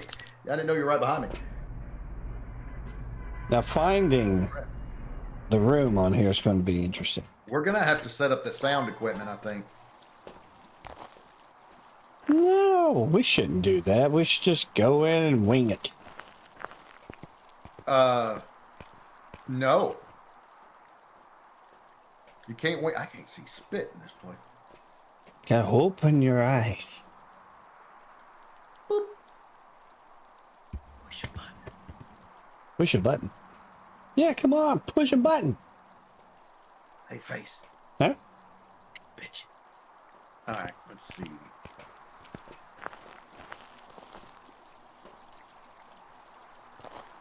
Where'd be the best place to set these up at?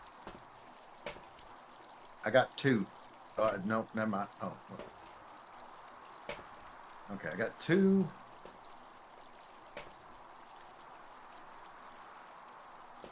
Give me that flashlight.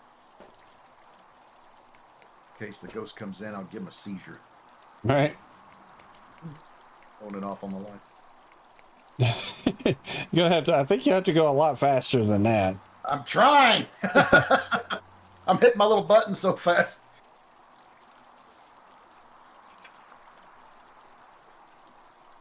I don't know.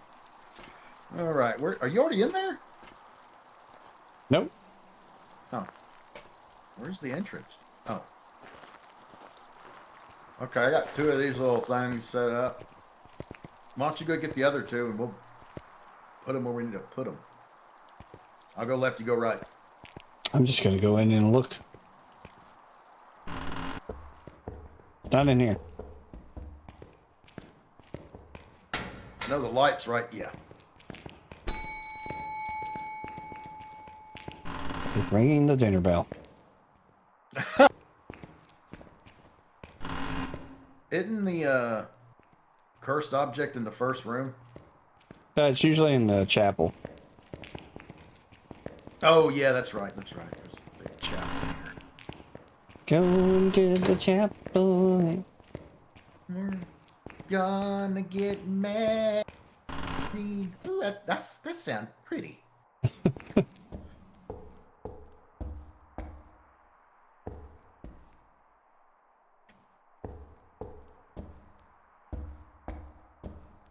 maybe I'll set this one up right about here.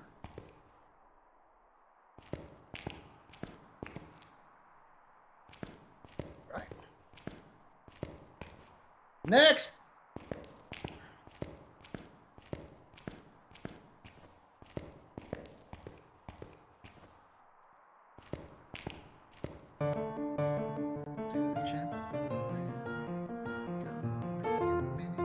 That song is stuck in my head now, and it is living rent free. What happened? That song stuck in my head, and it's living there rent free right now. Might be far enough. Boop. Okay.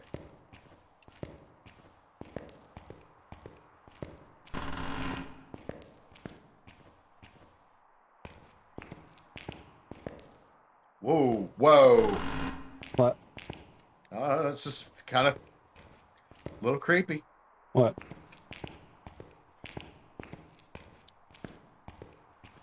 So what's, when we were younger, what do you think was one of the dumbest things you and I did? 'Cause I got it right now. Right. That's a mighty big question.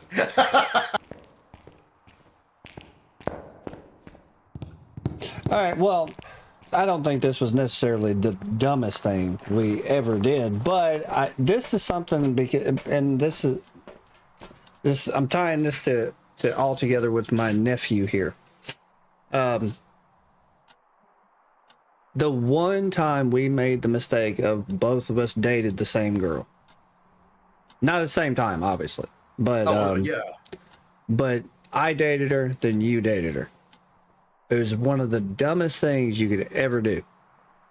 And the Oh yeah, Yeah. I'm not going to say her name for the sake of the Yeah, anything. But- I know exactly. I had a brain fart there for a minute. But- Well, who but did we yeah, I dated her, and then you dated her, and then after you and her basically broke up, she tried to pit us against each other. date? Yeah, And- that worked out so well for her. No, yeah, it absolutely worked out so great for her. But the thing is, like with my nephew, Is he going through the same thing with some of his friends or something now? no, it's like they do this all the time. Like his best friend, like him and one girl that he was dating, they broke up, and then Richard starts dating her, and then another one of their friends and his girl broke up, and then Richard's best friend started dating her. And I'm like, I'm telling y'all right now, what y'all need to stop doing is all dating the same people. You just don't do it. It's not like bro code or Right. anything like that. It's just, it's a bad idea. Well, no, don't, no. Then again, they may have better girls than the one we dated. I don't know. I'll say that, yeah, and that's the thing that trips me out about Richard, though, is there's this girl, Ellie, that I want to say they went to school together. Uh-huh. And her and Richard dated once before, and then they broke up because Richard was, he is a young man that has been through a lot, and he just wasn't really into the whole idea of committing to a relationship and all that, and he just, he wanted his own space kind of thing. And Right. I get that. I actually can respect that. And the fact that he actually told her was respectful. But you can tell she really likes him. Like man. she really, really does like him. And I don't know what kind of person she really is, but anytime I've ever seen her around him, she's truly like in the moment. Right. And I have tried to point it out to him, like, she really likes you, like a lot. And you can tell. Like, you could very, very much tell. But he's, he's a little pig-headed. He's stubborn. Like somebody else we knew.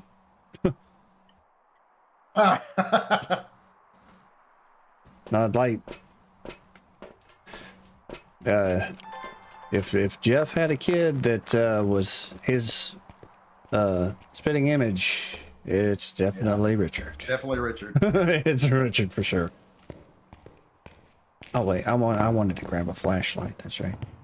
But yeah, dumbest things we ever did.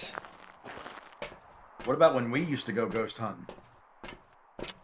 Yeah, that was actually not, dude, man. I've got stories from stuff like that.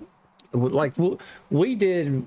I mean, we did a lot of like little things, but we had two instances where we actually did some pretty, like a pretty, I would say like a decent ghost hunt where we got people involved. We had all. I really got into it because I went and bought a camera and night vision for it and everything like that. Yeah. You had the audio we had all- recorders. Like we had all had this a different lot. stuff. Yeah, like we put We a had lot EMF into it. readers. We had Yeah, we went really well, like pretty deep into it. But just, and honestly, I think it's happened to other people that have done it on a much more professional level. They get away from it because they have experiences. It's almost like they took something home with them, kind of thing. right.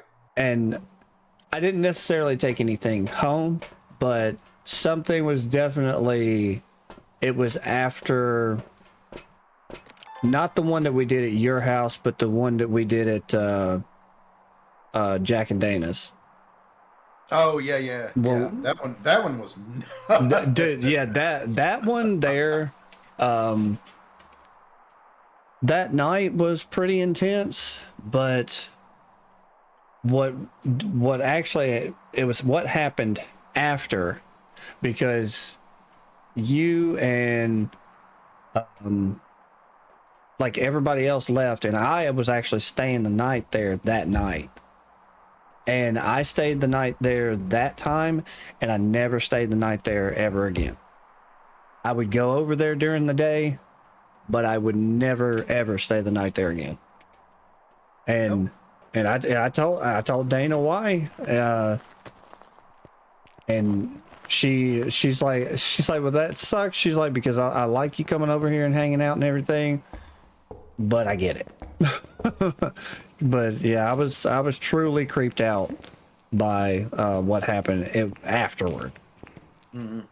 But that was well, like, because there a lot of emotion gets tied up into that thing, especially if you're really into it and everything.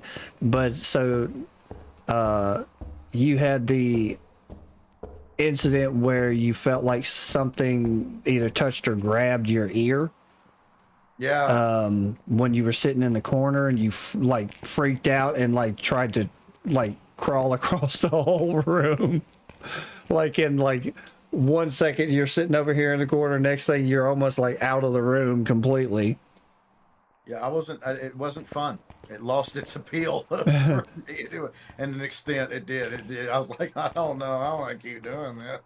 Yeah, no. I mean, to me, it was, then the quarter being moved. Yeah, the quarter was the thing that kept getting me. I was just like, are you freaking serious right now? Is this real? Yeah, for those that don't so what we did, we took a sheet of paper and we put a quarter on the paper, and then we traced an outline immediately around, like just traced the outline of the quarter. And so we would know if it was moved at all.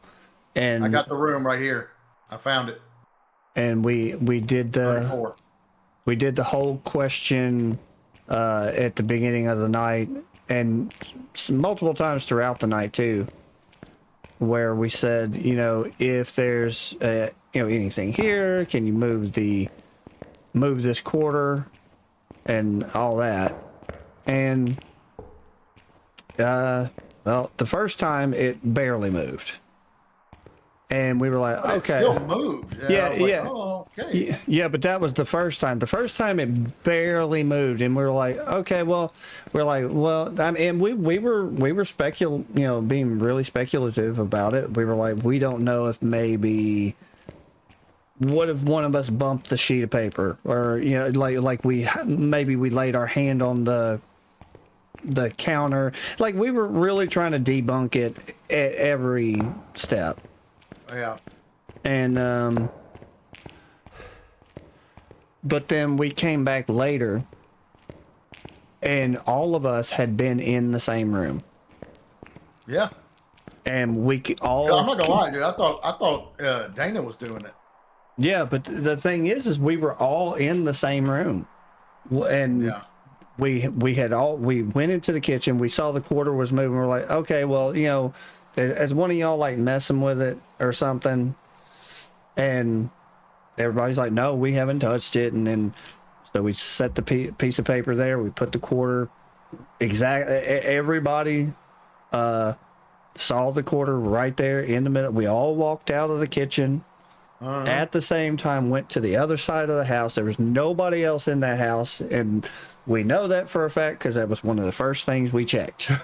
Yeah. To make sure there was no other people in the house. Yeah. We even went up in the attic. Didn't we? Yeah, we did. We went into the attic and everything. And we go all the way over to the other side of the house.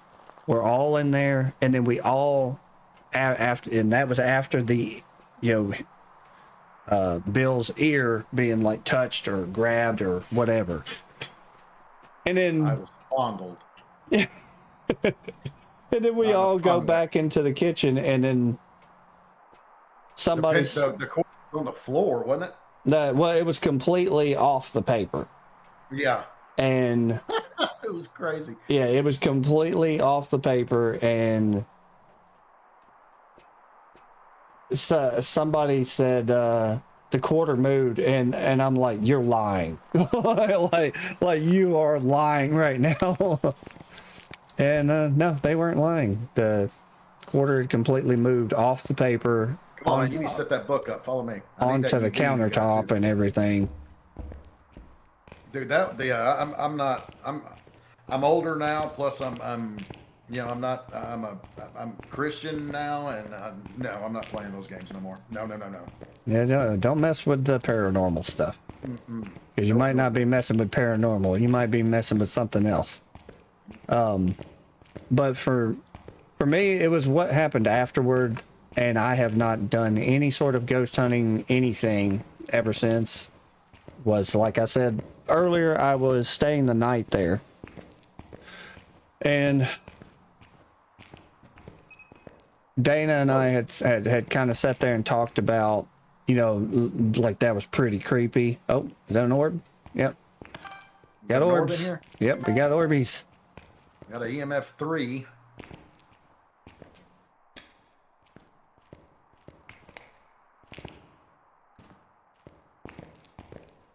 But we sat there and talked about it. Like, man, that was creepy, wasn't it? Like, yeah, that was very creepy. I don't know what that was all about. And Gonna have a BF. and then Dana was like, well, I'm pretty tired, so gonna go lay down and everything. And I went and lay down on the couch. Uh-huh. And Where are you? I'm leaving the room. How old are you? Well, let's not talk about it. Are you angry? Or are you friendly? Are you angry? I never know. But Where are you? but yeah, I'm laying on the couch, How old are you? trying to fall asleep. Are you friendly? I mean, not when I'm trying to fall asleep, Well, all right, sorry, go ahead. but 2. I hear something. Water got turned on somewhere. But now I was laying on the couch trying to fall asleep, still kind of reeling from everything that happened that night. And as I'm laying there, I swear I can hear somebody walking on the carpet. Because it's like carpet throughout the whole house except for the entryway and I think the kitchen. Like the kitchen was, because the couch that I was laying on in the living room was right around the corner from the kitchen. And then the entryway was, you know, it was a few feet, you know, well, quite a bit from where I was at. But I can, there was 2 front bedrooms. And then in order to get into the living room, you would exit out of one of those bedrooms and walk across the tile floor from the entryway. And then you would get onto the carpet in the living room. But I could swear, like the front bedroom where you felt like you had gotten grabbed, that I heard somebody walking across carpet. And I raise up and everything on the couch and I'm looking around.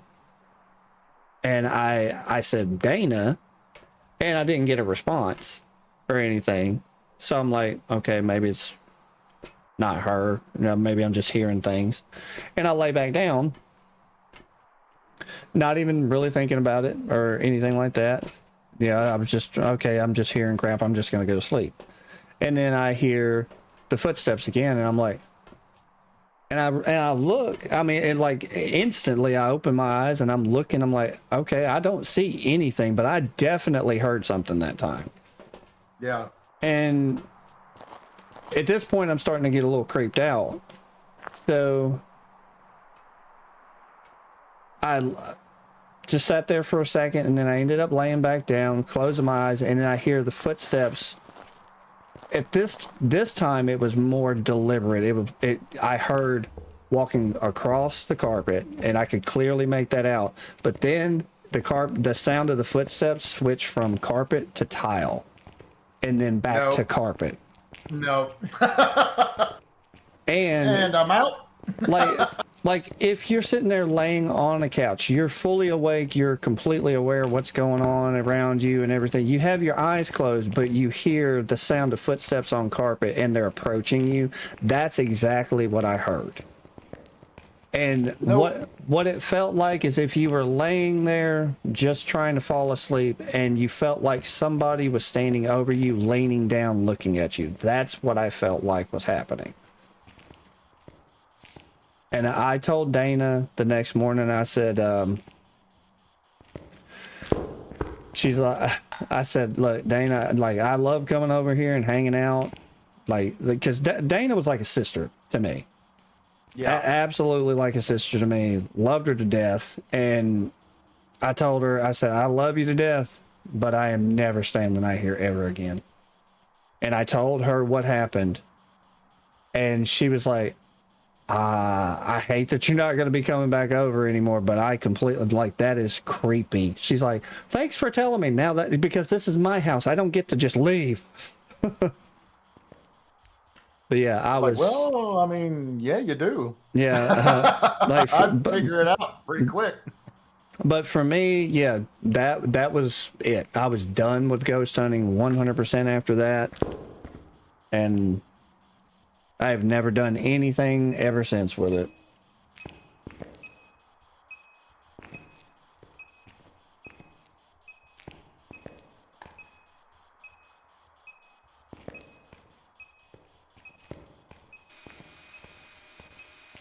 But yeah, that's not something to play with. No, I'm not doing that ever again. Okay, I'm pretty sure we are safe to say there's no UV whatsoever. Oh, dots. He just walked right through you. He walked right through you. Yeah, he walked right through you. Well, was as good for me as it was for you, buddy? I mean, oh, okay. Weird lighting.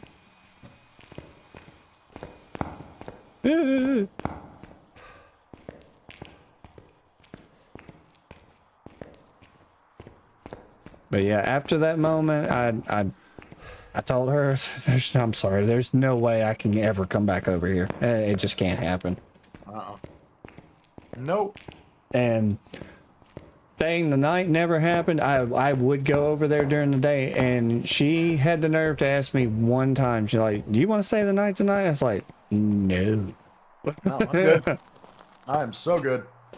But still, all right. So what is the creepiest paranormal like thing? At least what you think something paranormal that has ever happened to you?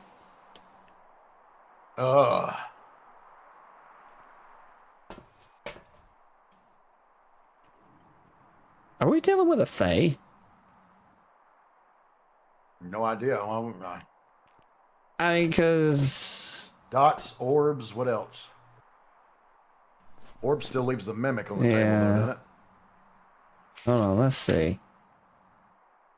Ghost orb. I just saw the dots. Dots.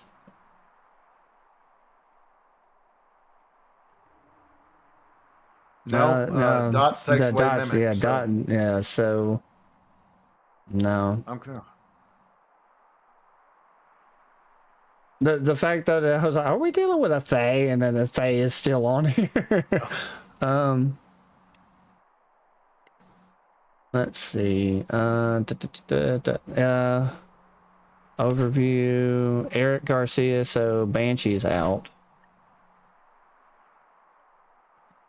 Can't be a Banshee. Let's see. What else could it not be? All right, so we need... Spirit box is still a possibility. We would need ghost writing if it was a Fae. I wonder if I have the book set up in a bad spot too, though. I don't think so. If it's gonna use it, it's gonna use it.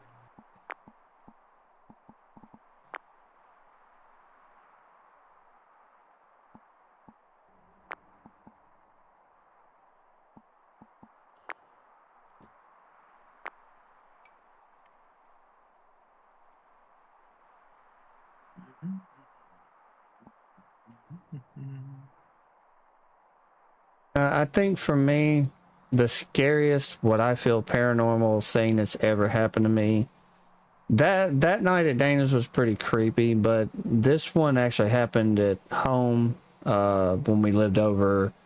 Memphis, wasn't it? No, well, oh Lord, see, I had actually forgotten about that until you just said something about it. Uh-huh. See, that time at the time it didn't creep me out.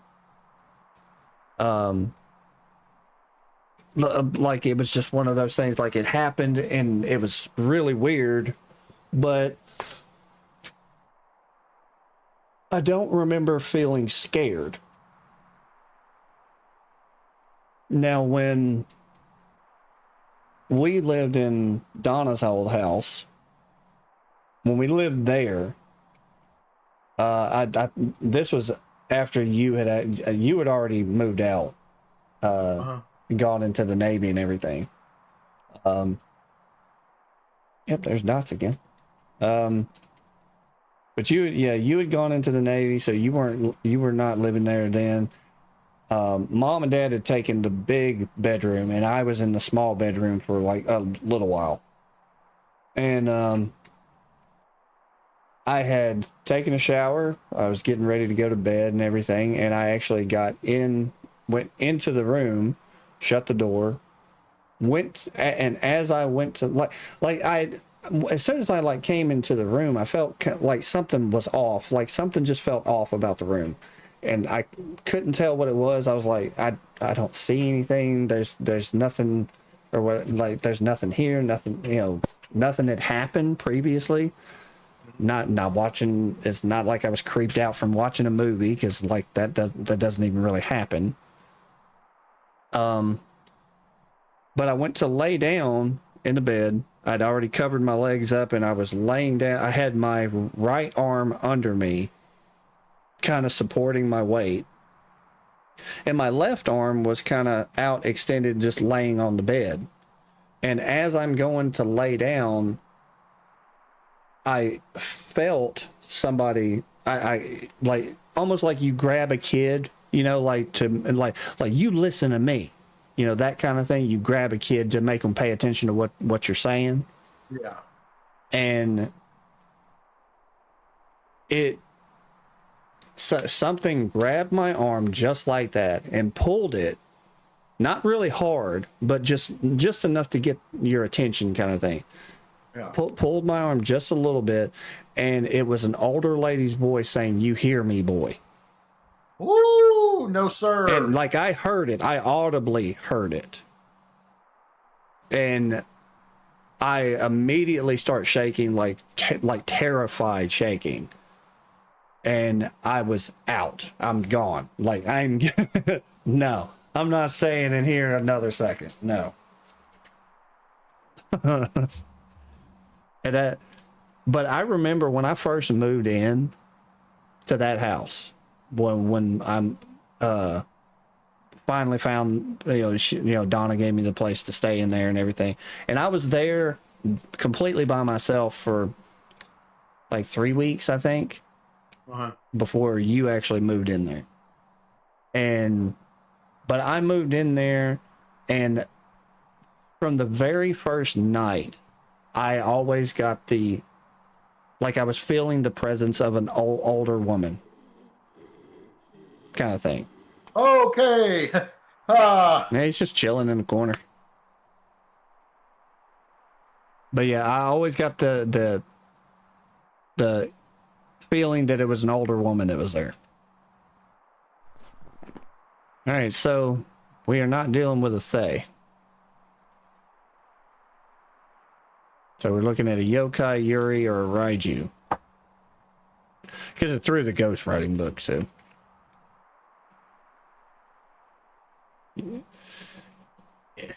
If it's a yokai and you try to ask questions, it's going to kill you.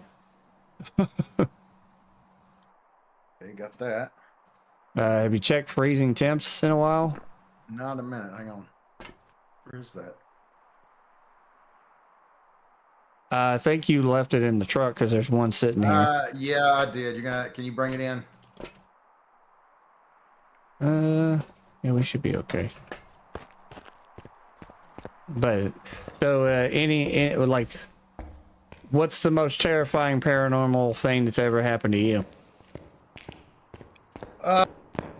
Is it the face in the window? Yeah, it had to definitely be that one because I've never jumped so fast and had such a PTSD moment about things in windows that I've ever had in my life. Yeah, it was nuts because. Whoa! Can we talk about something else? Oh my gosh. No, it was just one night at my mom's house. And I can't remember if I was living there still at that point. Yeah. Okay. Time to go. We gotta improve our sanity before we come back in here. But the window that I saw it in, it was a big window. It goes all the way from the floor all the way to the ceiling. Mm-hmm. And right outside the house, right outside that window, is was the deck. Yeah. So the deck was built up to the bottom of the window. And one night I was on my computer playing, and I remember I looked over at the corner and just in the window, and there was a face looking up at me from the bottom of that window. And in order for that person to be there, they would have had to stand inside the deck. Yeah. To be in that position. And I freaked out, dude. I'm talking. I freaked out for days. Because didn't you run outside with your gun, but you ran in such a panic you didn't even load it? Yeah, I was completely forgot to load my gun when I walked outside thinking it was somebody. I'm glad it wasn't a situation where it might have been somebody because. But didn't you say it was like ill prepared? So it was like but also you said it was like an old man. Yeah, it was like an old man's face. Yeah. In the bottom corner. Did you take any you took one. Sanity meds? Yeah, I took some. Oh, got the ghost in the dots. But yeah, I kind of figured it was going to be that one. Because but I know you know what I'm talking about, or what I'm going to be referencing here is when we did the ghost hunt at your house after that, because you were like convinced, you're like at that point you're like, dude, there's got to be something here, has to be, and you're like, let's conduct a ghost hunt at my house. Yeah, just remember, we find anything, you got to live with it. Literally. But the audio on my camera, the EVP, yeah, that was pretty cool. Yeah, that was pretty freaking epic. We were coming out of the back bedroom, and you tripped, and I was like, dude, are you good? And you go, I'm okay. I'm okay. And then I remember we played that back later. Yeah, because I took all the footage, everything like that, home, and I listened to all the audio with headphones on. Like I did it late at night, so there was no like noise or anything coming in from like an outside source. Yeah, and I'm just sitting there. We had been in the back bedroom, and you had asked me at one point, you were like, are you good? And I was like, you ever get the feeling like you're not alone, and and you being the smart ass were like, well, you're not alone, I'm right here. And I'm like, you know what I mean? And then you know what I mean? And then jerk. And I'm sitting there with my night vision camera, and I'm turning it, looking at him and everything, and then I turned the camera back down the hallway, which went toward the living room, and I just kind of like, you can even see my the motion of the camera that I just kind of freeze for a second, and then you asked me again, like, dude, are you good? And I was like, yeah, I'm good. And then on the audio right after I said that, that faint voice, you hear a really long, drawn out whisper say, "No, you're not." And it was very faint. Like, it was like, because the AC unit was right there in the the central unit. It was for the inside of the house is right there in the hall, and every time it kicked on, it was really loud. And he's to my left, sitting down in the floor by the wall. His brother was in like a little, one of the kids' like little tents or whatever that they played in, because the kids always got freaked out about that room. Like, there was something about that room. Yeah. And then I'm standing by the doorway, but the whispers sounded as if they were right up on the camera, because the microphone for the camera was right on the front of the camera, which tells me, like, at least in my, like, when I envision it and everything in my head, that there was something there that I could not see that was right in my face. Mm-hmm. And that to this day still creeps me out. Like, I've always kind of gone, like, every house that I've lived in for the past, like, this house, the previous house I lived in, and the one before that, all of those houses, there's something I always do when I'm home by myself, and I've done it for years now, that if I will walk through and I will speak very loudly to make sure everybody can hear me, that if there's any spirits in this house, I don't want to. No. My approach is, if there's any spirits in this house, I do not want to cause you any trouble. I don't want you to cause me any trouble. And I don't want to see you. I don't want to hear you. I don't want you to touch me or anything. Like, it's almost like trying to set like a boundary. Like, you want to live here, this is your place, then you are welcome to stay here. That kind of, like, it's almost like just me, trying to, I don't know, make peace with anything that might be there, kind of thing. Mm-hmm. Casper the Friendly Ghost. What's up, Gary? Hey, Gary. But it's something I've done in every house that I've lived in for like the past 24, 25 years now. Just working. You always working, Gary.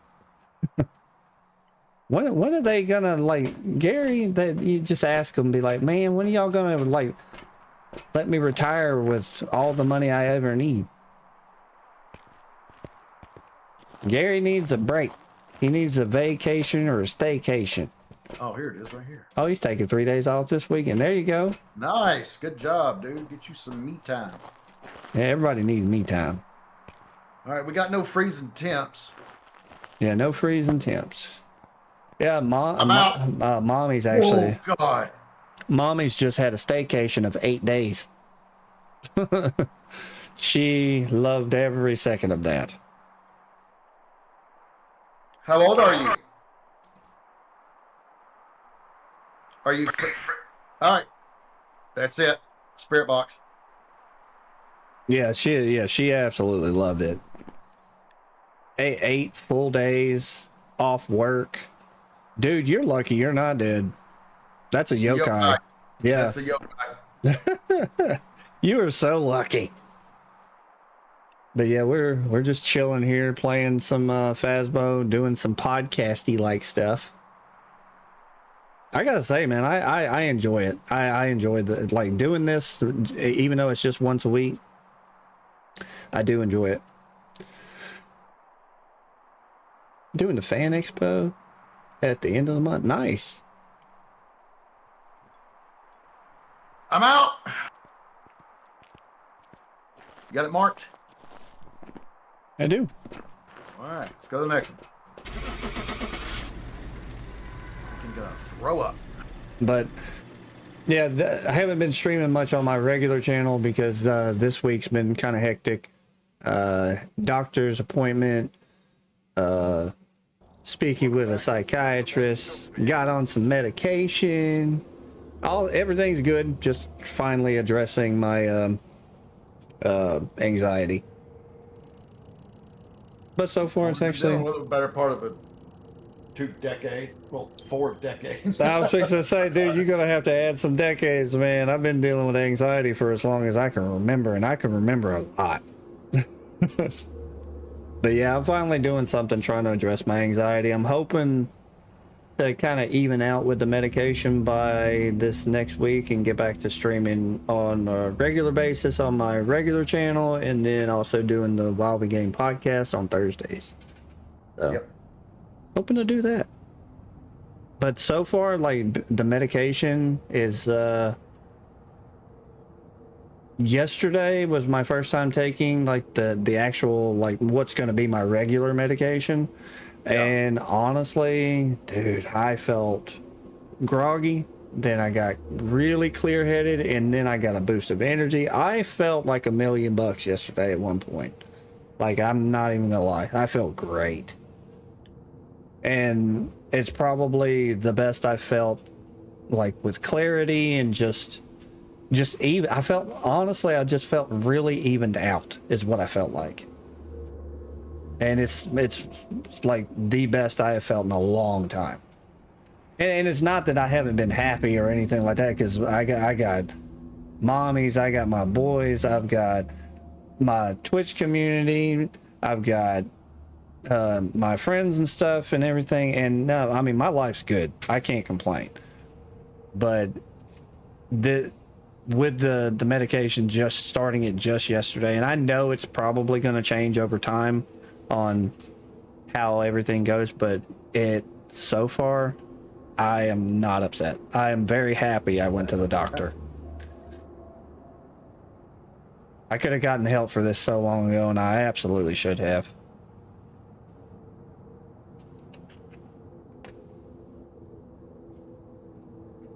You're taking new meds as well? Well, hope all is well there, Gary. Where's Jug? Where is he? Is he running around? Oh. Changing diapers. No, it says he's playing Magic the Gathering Arena. He is locked in. He's locked. Jug's like, you stream? I don't even care. I got Magic the Gathering Arena over here. But yeah, no, this was a long time coming. This is something I should have done a long time ago. But, you know, anxiety, yeah, when talking to the doctor, she's like, do you feel like anxiety stops you from doing a lot of things? I was like, yeah, like everything. Like so many things. So many things. It's absolutely insane. So, let's see. Well, I think we're pretty much caught up on all gaming news. We will not be having a mommy segment where she talks about her newest obsession with the Dungeon Crawler Carl series of books, which she absolutely loves those. I figured, yeah, she did get one the other day, but I would go ahead and plug that in there. Yeah, she's reading it. She'll give the review. Yeah, she's been obsessed with those books. For my sugar levels and weight, I told my doctor my sugar levels don't go down as far as they wanted to. I try medication. Yeah, that's like I'm along with the. All right, so we trying to get a handle on my anxiety, which might get a handle on my high blood pressure. But it will get a handle on your high blood pressure. Yeah, I mean, and that's what they're hoping. Because I told them the other day when they checked my blood pressure at the doctor and everything, it was really high. It was a 155 over 103, and that's like stage 2 hypertension, which is dangerous. But I told mommies that likely what I will want to do instead of going on medication for my blood pressure, I don't want to just don't just give me a pill to fix a problem. I'm going to just try to fix the problem. Lose a little weight, eat better, things like that to try to get everything under control. Yeah. Yeah, Gary, I'm already predisposed genetically to have high blood pressure. It runs in my family a lot. Mine too. Low All right, dose buddy. cholesterol. Ready up. Up. Oh, yeah. Hold on. I'm still in the... Okay. You have to ready up again because I was stuck in the one thing. But yeah. But I'm gonna try to get a handle on all this stuff, and when the psychiatrist, she asked me, she's like, so what is your goal?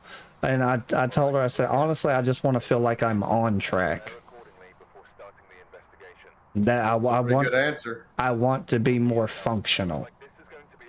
Because I'm not. I'm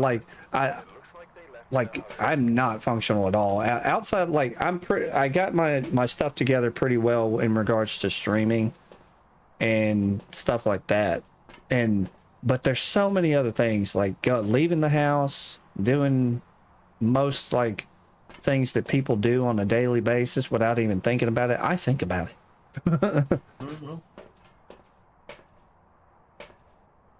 So the medication you're on helps lower blood pressure and helps clear mental chatter.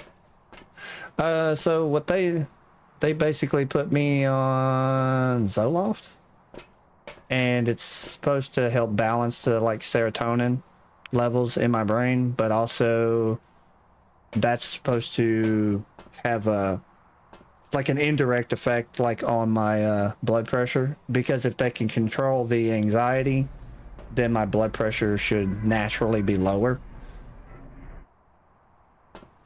49 degrees outside. But yeah.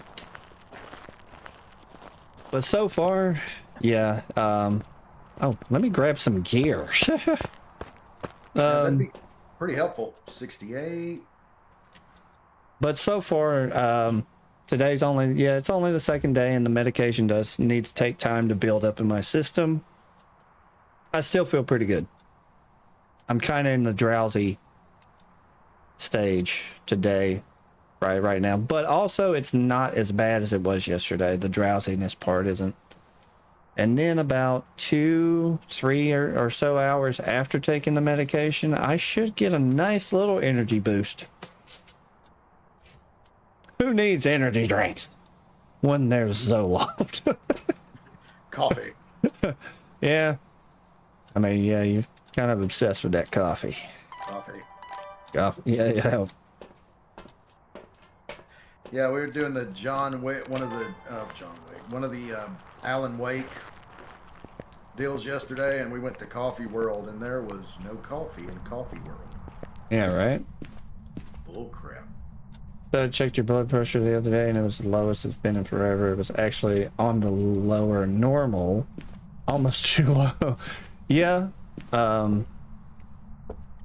See, I'm kind of like, unfortunately, I'm genetically predisposed to either have high or low blood pressure. Because my mom, she had issues with low blood pressure, and my dad, my dad actually, high blood pressure was a big problem for him.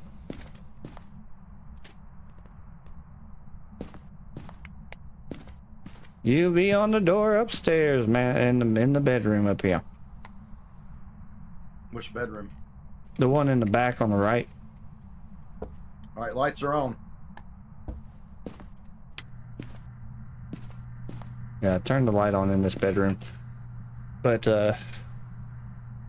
yeah, so far I've been prescribed 3 different medications, but I'm only supposed to take 1 on the regular. Whoa, it got to 47 right here in the hallway. 69 degrees in there. It's out here. Whoa. Yep. Oh, there's the bone. Okay. Well, it's gonna be right here.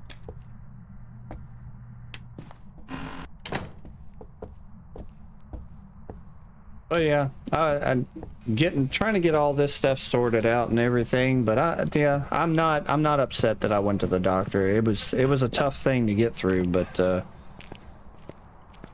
I made it through it.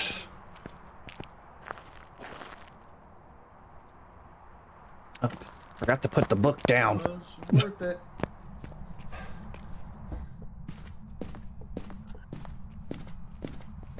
It's weird not having so many thoughts and like, oh no, all the thoughts are gone. Who am I going to talk to now?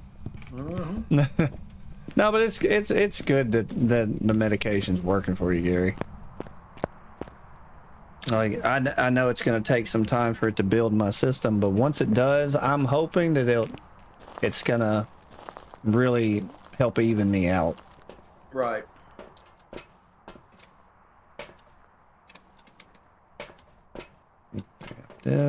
Grab some salt. Echo.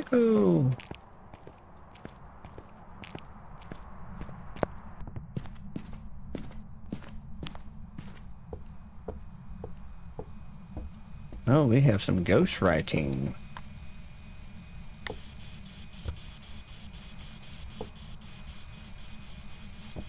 We got ghost writing? We do. Nice.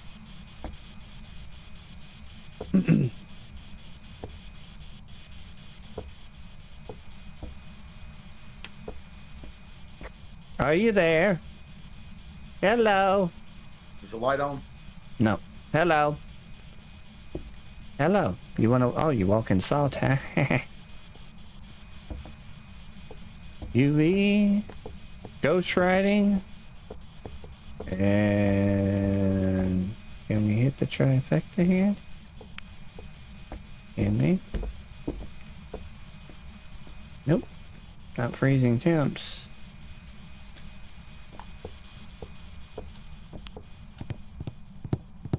Running.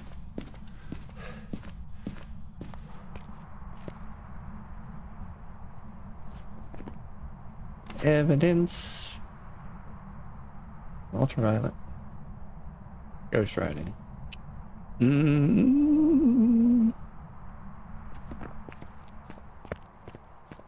Alright, so what do we need? So, if we see dots, Obombo. EMF 5 is a miling. You better hope it's not freezing temps. Ghost orb for out. Or spirit box. You can try a spirit box. Alright.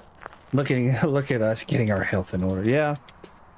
My next thing is definitely I want to focus on the blood pressure, since that's something that runs in my family and has not done my family any favors.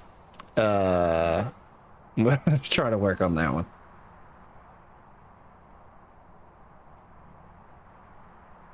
Oh man, my back just popped and it was glorious. 34, 36, 37, 34. But yeah, anybody out there that ever hears this podcast, if you have something going on, just get the help you need. Definitely do yourself a favor and get the help you need, for sure. I appreciate it, Gary. You got this too, man. Whatever you need to do. Where are you? I'm over here. How old are you? About to be older. Are you friendly? I might be now. Shut up.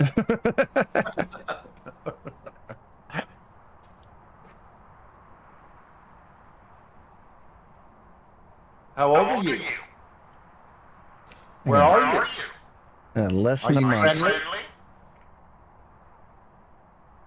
Less than a month. I'll be 43. Where are you? How old are you? Yeah, I'm at work and 40. And late. Oh, something just walked through salt. Yeah. So I got footsie prints. maybe check temps again. You better hope it's not freezing. If it's freezing, you better run out of that house. Because you're almost in hunting range if it is. 34, 33, 37, 36, 34.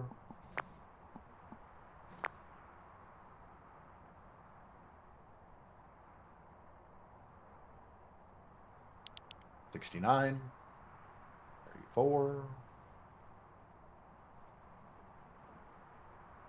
It's just he's walking around. Give me food and I can be super friendly. Yeah, ain't that the truth?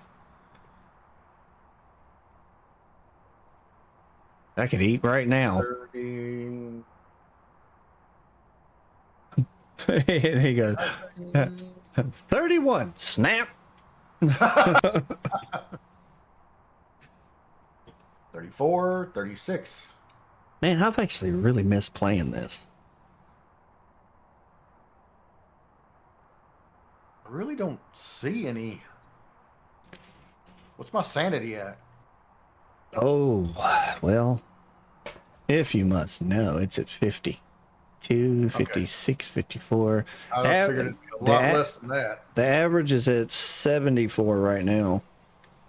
Well, 67. So that's 73. 72. Where are 70. you?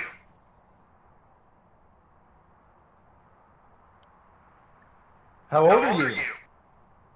All right, Sam, we got the spirit box. Yeah, I'm convinced mine doesn't work. That is a poltergeist.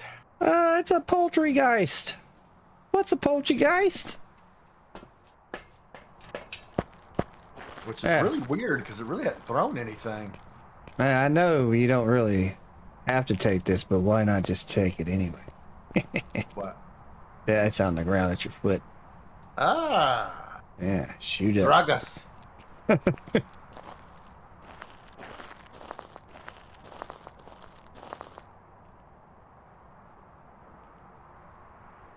All right, we got that one relatively quick.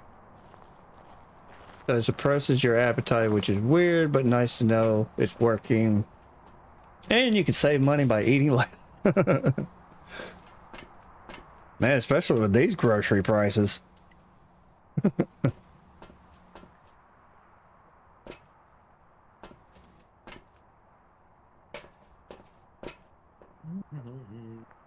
I know Mommy, she said something about going to the doctor and maybe having herself checked out to see if she's thinking she possibly could be diabetic. Now, she did have gestational diabetes when she was pregnant with John. Kim had that too. I didn't realize how normal that was. Oh yeah, yeah. That's It's actually extremely normal. Yeah, it's very, very normal.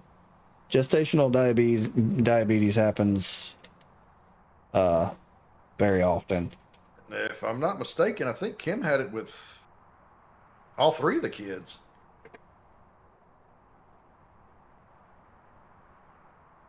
But yeah, she wants to go back to the doctor, have herself checked to see if maybe she could be diabetic and go from there. But also because her and I have talked about possibly trying for another baby.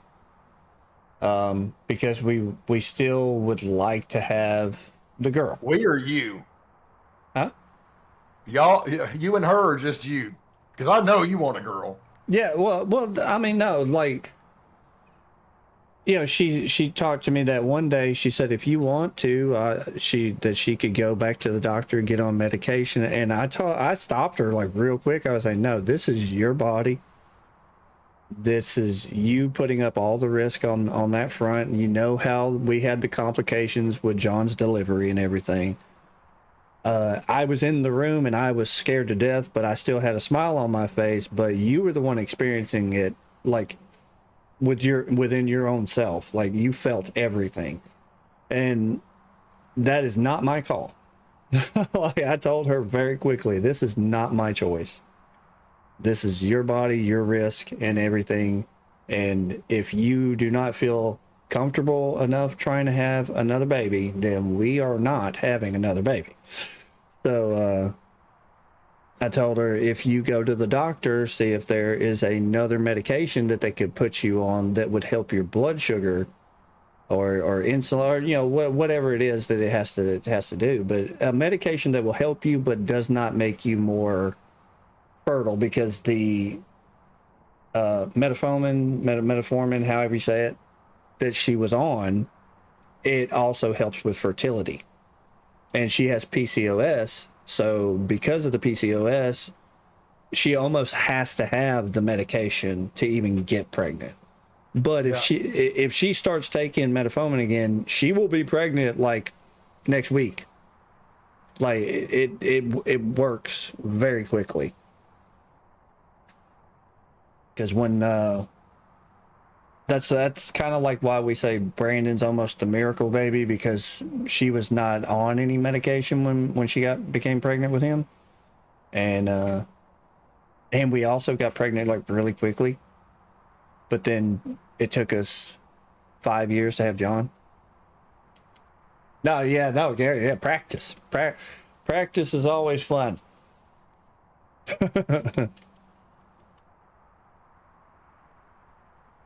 But yeah, she's talked about it,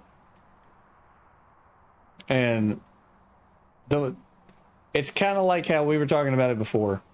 You know, if she wants to experience a baby, just go whenever you go to church, go hang out in like the daycare. Yeah, go hang out in the daycare center, and you'll remember why you don't want to have another baby. I call it getting the baby fix. Yeah, I mean, but I mean, I don't know if I'm speaking for both of us, but dads get baby fever too.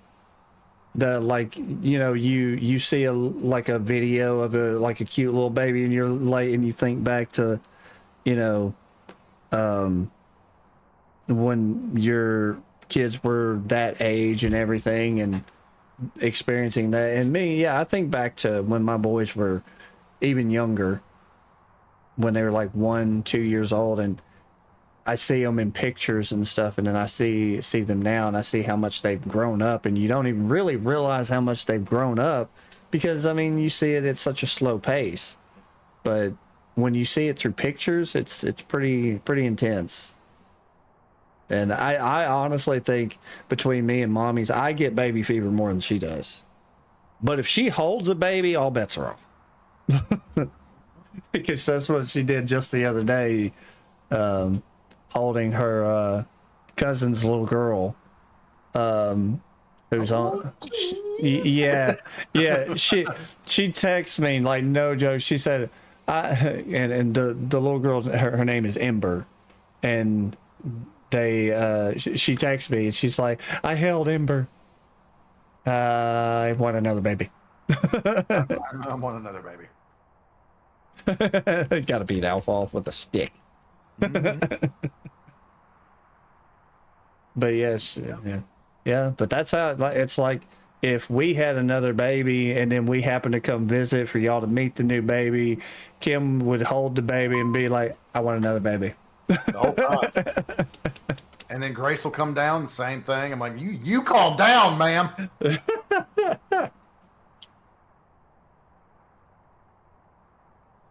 Like, no, you would just look at Emily and be like, you are still a baby. You can't have a no. You ain't making me a grandpa. Nope. I swear. Yeah, but see, I kind of with like Caitlin, because Caitlin's probably the one that's the closest to having any children. And she's, but she's got this whole plan, and it's like going back to what I've said before, that like I have never seen a young person like her age, because she turns 21 in a couple of months, and she has got her head on straight like so well, and it's always like I'm like, how are you so grown up? Hey, gotta head out to the floor. Y'all have an awesome day. You too, Gary. Be good, man. Yeah, you take it easy, Gary. Have a good day, man. Love, Gary. Have a good one. Love. Peace out. But yeah, but seeing Caitlin, but honestly, like she comes to me and says, like, Seth and I are going to have a baby. Honestly, I'm going to be really happy. I'm going to be very happy for them. I'm thrilled. Yeah, I'm going to be because I mean, you've met Seth, like, and so, so I mean, we've been on camping trips with Seth, so Oh, don't blow out the lights, you bully! Yeah, how rude.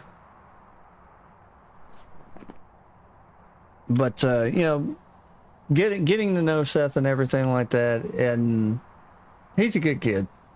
Yeah, he's pretty good. He just turned 22, and he's a diesel mechanic, and got a good head on his shoulders too. Yeah. He's very, very old school in his like just a very traditional type of guy and everything like that. And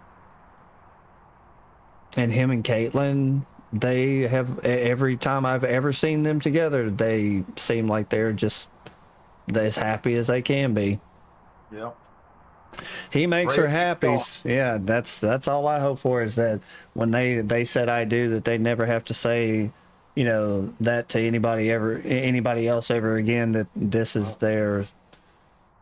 They're each other's people. Yeah, that they're high school sweethearts and remain so for the rest of their lives. That's what I want for them.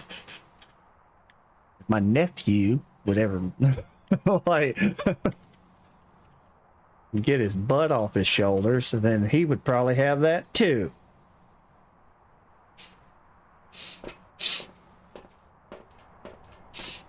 Blech. But yeah, it's something else though, watching all these kids. Like, I mean, your kids are growing up, mine are. Stop following me. Okay. Sorry, had a BF. I'm sorry. Well, dude, now that we're kind of in the middle of our final hour, you want to go over some stupid criminals? No, we always look forward to stupid criminals. Mm-hmm. Are you gonna do the stupid criminals from inside the house? No, I'm getting my stupid tail out of this stupid house because I don't want to deal with any stupid ghosts. Oh, missed the wall. Oh, okay, I'm safe. Alrighty. I mean, we could grab a camera and just go find a closet to hide in. Let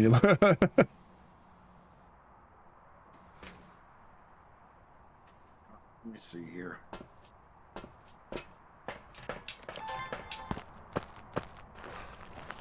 Hey, you remember that one time I had the camera at Donna's old house and everything?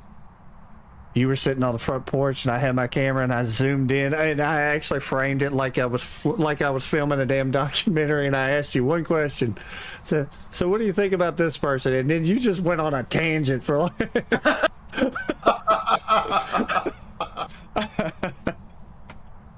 I wish. All right. I wish I could find some of those old videos, man. I'm glad you can't.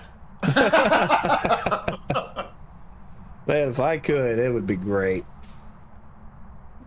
I like how you have your journal up, because it looks like you're reading this off the journal. Yeah. Does. Alrighty. Planning is a huge hugely important part of trying to pull off any crime. You'd agree, right? Mm-hmm. It's essential to the success of the act that every detail is well thought out through in advance. Yeah, it's like 90% thought, 90% planning and 10% crime, actual. Yeah. Well, not for Mr. Derek Mosley. Apparently not. Mr. Derek Mosley did not place a very high importance on planning things out before he decided to rob a certain store. Which is why we're And- talking about you today. Yes, sir. But armed only with a baseball bat. Ran into the shop, and the shop manager pulled a gun. Guess where he was trying to rob? Uh, A gun store wow. with a baseball bat. Wow. Walked in, manager pulled the gun, and the would-be robber was kept at bay in gun sight until, well, in the crosshairs of the manager until authorities arrived. He tried to rob a gun Rob a shop. gun store with a baseball bat. Oh, man. But why? That's, man. I That's like swear. No. I was supposed to say, he didn't try to go in and rob the cops, did he? Oh my gosh. Like, seriously, you try to go into it, man. I have seen videos of people trying to do stuff like that and immediately get shot at. You don't do that. Then Oh, here's a good one. Here's a good one. Klaus Schmidt. In August of 1995, a man in Berlin, we're going international. A man in Berlin decided he was going to rob a bank with a handgun. Now, the way everything kind of acts out, it was pretty standard for a bank robbery. Until the teller asked him, "Do you need a bag for the cash?" And then to which Schmidt responded, shouting back, he goes, "You're damn right, it's a real gun." And then the teller started looking at him a little curious, and the teller realized that the robber was deaf. And with this new realization, the teller decided to go ahead and sound the alarm, and as this loud alarm was going off, he had no idea. He had no clue. He stood there the whole time the thing was going off while the teller was hollering at him about the bag because she was trying to speak over the sound of the alarm going off. Oh, man. Schmidt was captured, taken into custody. He later sued the bank for abusing his disability. He didn't win, did he? It doesn't say. I don't think he no. I don't think he would, but in this day and age, because it was in Germany, I don't think it. Yeah, Berlin, no. Yeah, they I highly doubt he won anything. Now, had he been in the U.S., yeah, he probably would have had something. He would have probably won that lawsuit, and they'd have taken that money and put it on his books while he was in prison. Yeah, but that is so crazy. Like, why would you even attempt to commit a crime? First off, but then, if you're deaf, what? Why? That doesn't make it. I don't know who's worse, the guy that tried to rob the gun store or this. Could you imagine him screaming, "Put the money in the bag! Put the money in the bag!" Oh, and the whole man. time the sirens are going off. Yeah, I probably shouldn't have done the accent, but yeah, the sirens are going off, and he's just screaming, "Put the money in the bag!" Oh, man. Gosh, dude! Oh wow! And you doubled down. Yeah, sorry. All right, next is Mr. James Blankenship. I was in the military with a guy named Blankenship, but no, not James. Was it Jimmy? No. But while attempting to break into and rob his own mother's home during broad daylight, James he got spooked. and then went to hide in a crawl space inside the house. And when he was apprehended by police, he was extremely stunned. So much so that it caught the attention of the police. He goes, "Why you look so shocked?" And the burglar stated, "I didn't think it was illegal to rob during the day. I thought I could only get arrested if I was burglary at night." What? That was what his excuse was. What? He genuinely thought he could only be arrested for burglary if it was at night. So he took it upon himself to rob his mom in the middle of the day in broad daylight. That. Why would somebody be under that impression? Like, how's that even possible? I have no excuse for this individual. I am really worried about the human race. Well, you know, How have we made it this far? some folks are built for greatness. Some get it as a Graduation present. Some people get it as a graduation gift. This Other people's greatness surpasses them altogether, and they wind up trying to rob a gun store with a baseball bat or break into their own mother's house during the day because they think it's only illegal to if they rob do a it place at night. At night. Yeah. Oh, That- that's That yeah. is just a whole different level of dumb. Like, I don't even see how anybody would think that. And honestly, dude, like, these segments are really helping my mental health if you think about it in a way that I feel so much smarter. Right? I feel 100% better. Well, then, if that be the case, you're about to feel like a genius. Because this Okay. next one is Darren Kempton. All right. One of the keys to success when completing a burglary is to pick the right target. The best target is most likely a house that nobody's in, right? Yeah. Well, while pretty much picking the absolute worst possible target would be a house full of police officers. Yeah, that'd be a bad one, yeah.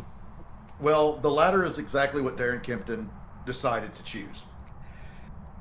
The house he had selected as his target was already burglarized earlier in the evening. Thus, police were already on the scene when Kempton tried to break in the back door. Kempton also tried to rob a separate house earlier down the street, but cut himself on the glass that he had broke, and he fled that scene. Well, once he was apprehended by the police, they actually followed his blood trail back to the other house he had already robbed, so they charged him for that one too. Oh my god. Oh, Darren Kemp. Old Mr. Kempton here thought he was going to...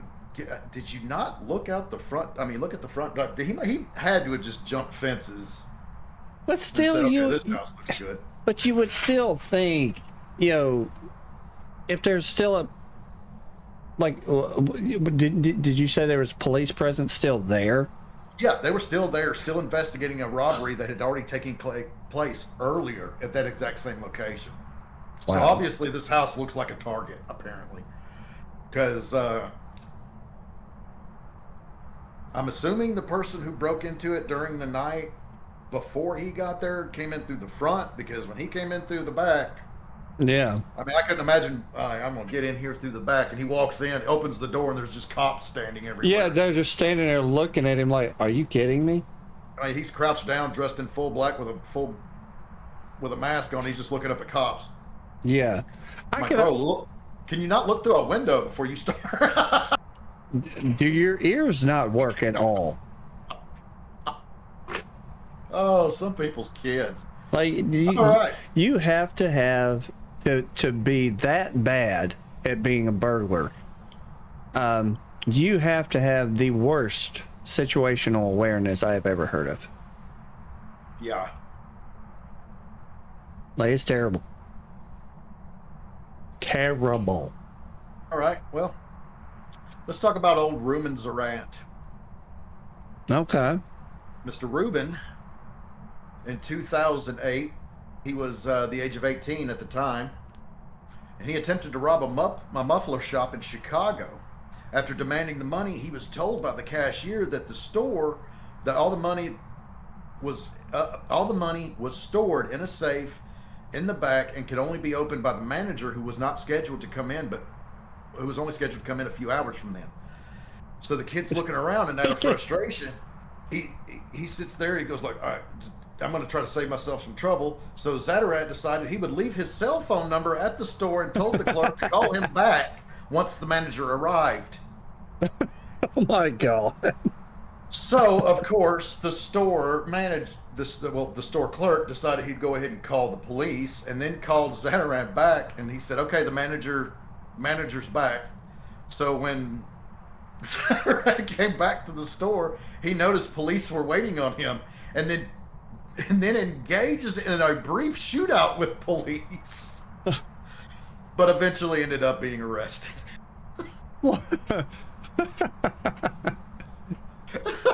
Give me all the money. I can't. Well, call me back when you can. What? Oh my god. That I can't even really find the words for that one. That is so bad. Oh, brother, I can keep them coming all day.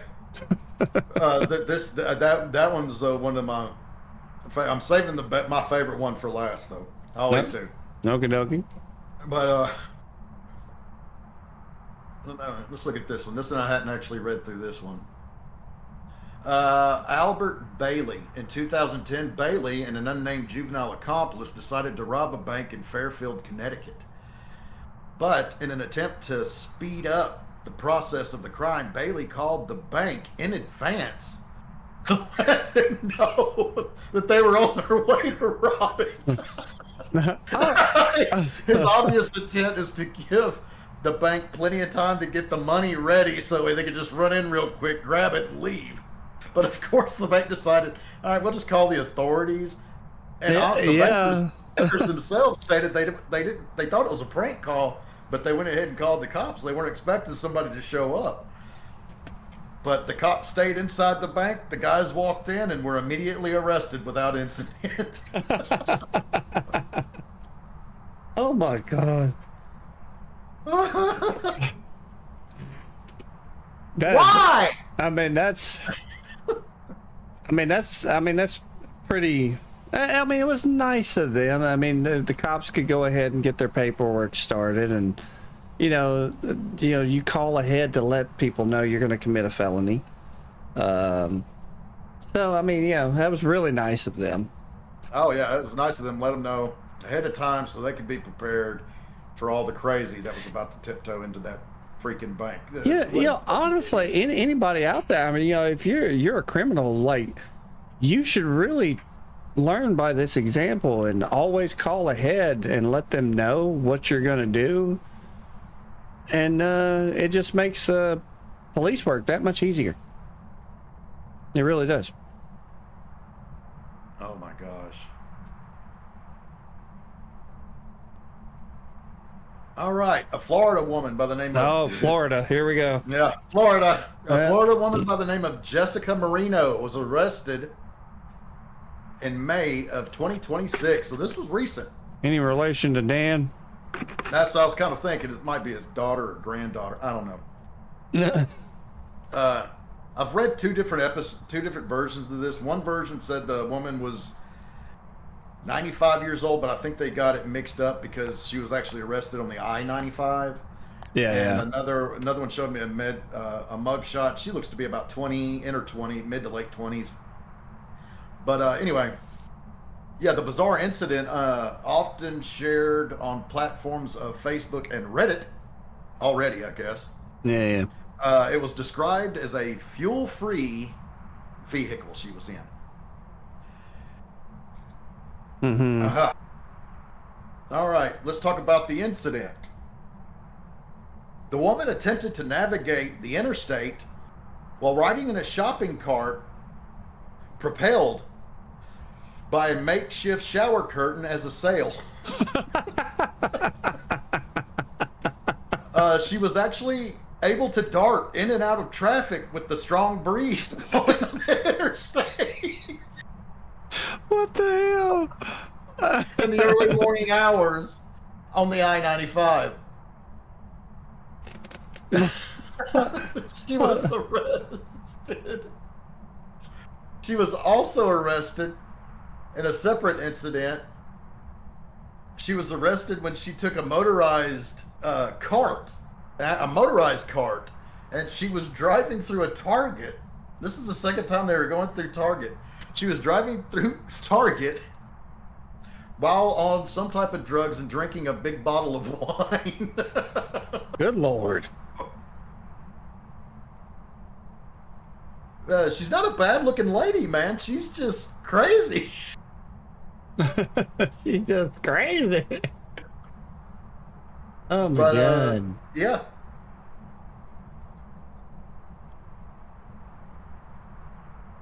Let's see what happens if I can type in. I was trying to see if I can maybe find a picture of the shopping cart that she That's is. what I want to know. I want to know what that thing looks like. Yeah, like, yeah, anybody gonna try to patent it or any?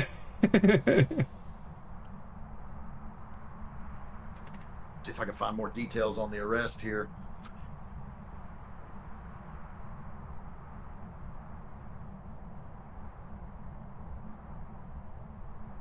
That's so crazy though.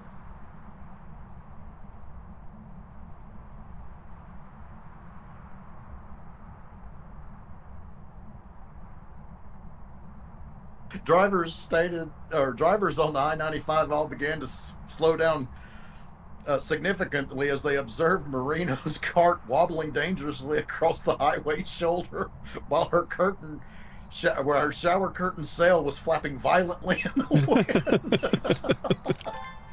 That had to The be joy- one heck of a thing to see. And her joyride ended near an exit ramp when the shopping cart struck a construction traffic barrel and spun it into a patch of wet grass. Marino, who was unharmed and found wearing swim goggles. She was reportedly shouting, "The wind is perfect!" This honestly keeps getting better. and immediately blamed the crash on the strong crosswinds and government interference.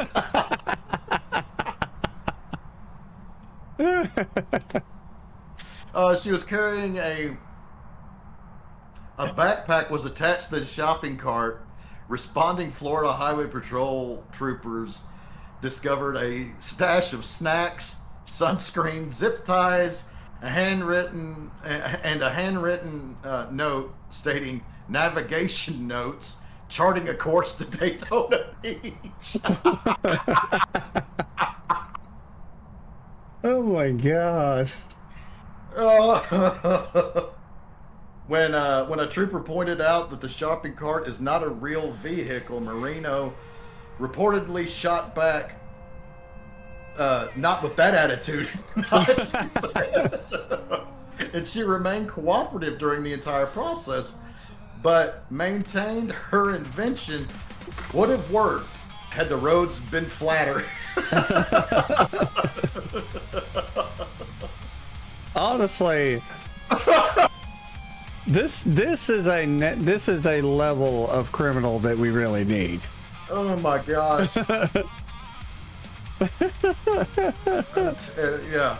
This is They said the that's sail great. itself was made out of shower curtains, zip ties, bungee straps. I want to see this thing. I would love to see this I thing. want to see this cart, and I cannot find a picture of it. Yeah, I would love to see the shopping cart. Let me see if I can look up Google AI. See if Google AI will find it.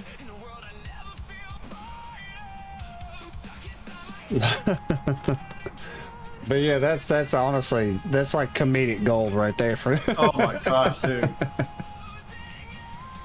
That's like something I would see Melissa McCarthy doing on an SNL skit. Oh yeah. Honestly, Oh. if SNL picks it up, No official photo or evidence locker picture of the rig shopping cart has been released. Ah! The viral footage circulating on platforms like Facebook and Instagram only includes the official mugshot of Jessica Marino, alongside graphics detailing the midnight incident. She said she had navigation notes on how to get to Vanilla Beach.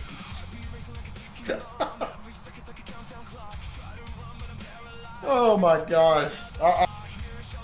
What to think had I seen that late at night? Imagine coming home from a club in your 20s and all of a sudden you're going down the interstate and you're passed by a lady who's shopping cart. yeah, that would be insane, honestly. Oh. Oh man. Well, 1 o'clock. Yep, it is 1 o'clock. Yep, that's probably going to have to be it for this episode of While We Game Podcast, episode 3. This was a good one. Even though it didn't really have a whole lot like on gaming news and stuff, we still did pretty good there. Yep. I love the criminals. The criminals is pretty good. Oh my That's gosh, definitely my favorite one so far. That last one was absolutely gold. Oh my gosh, dude. Yeah. That was nuts. Just nuts. Oh, I didn't mean to just throw that down. Pick up the freaking thing. All right, so we did figure out this ghost. Yeah, Yeah, it's a poltergeist. Yeah. All right. All right, let's kick rocks. Bye, everybody. Yeah. Love, love, love. Let's see. We got. We'll be back on episode 4 next Thursday at 10 a.m. Central Standard Time to 1 p.m. Central Standard Time, and yeah, we appreciate everybody that hangs out. If you miss it on the live stream, we do upload these to YouTube every day. As soon as this stream's over, I'll get it uploaded as soon as I can. But yeah, that's all we got. Time to get back. And y'all take it easy. Love, love. Love, love, love.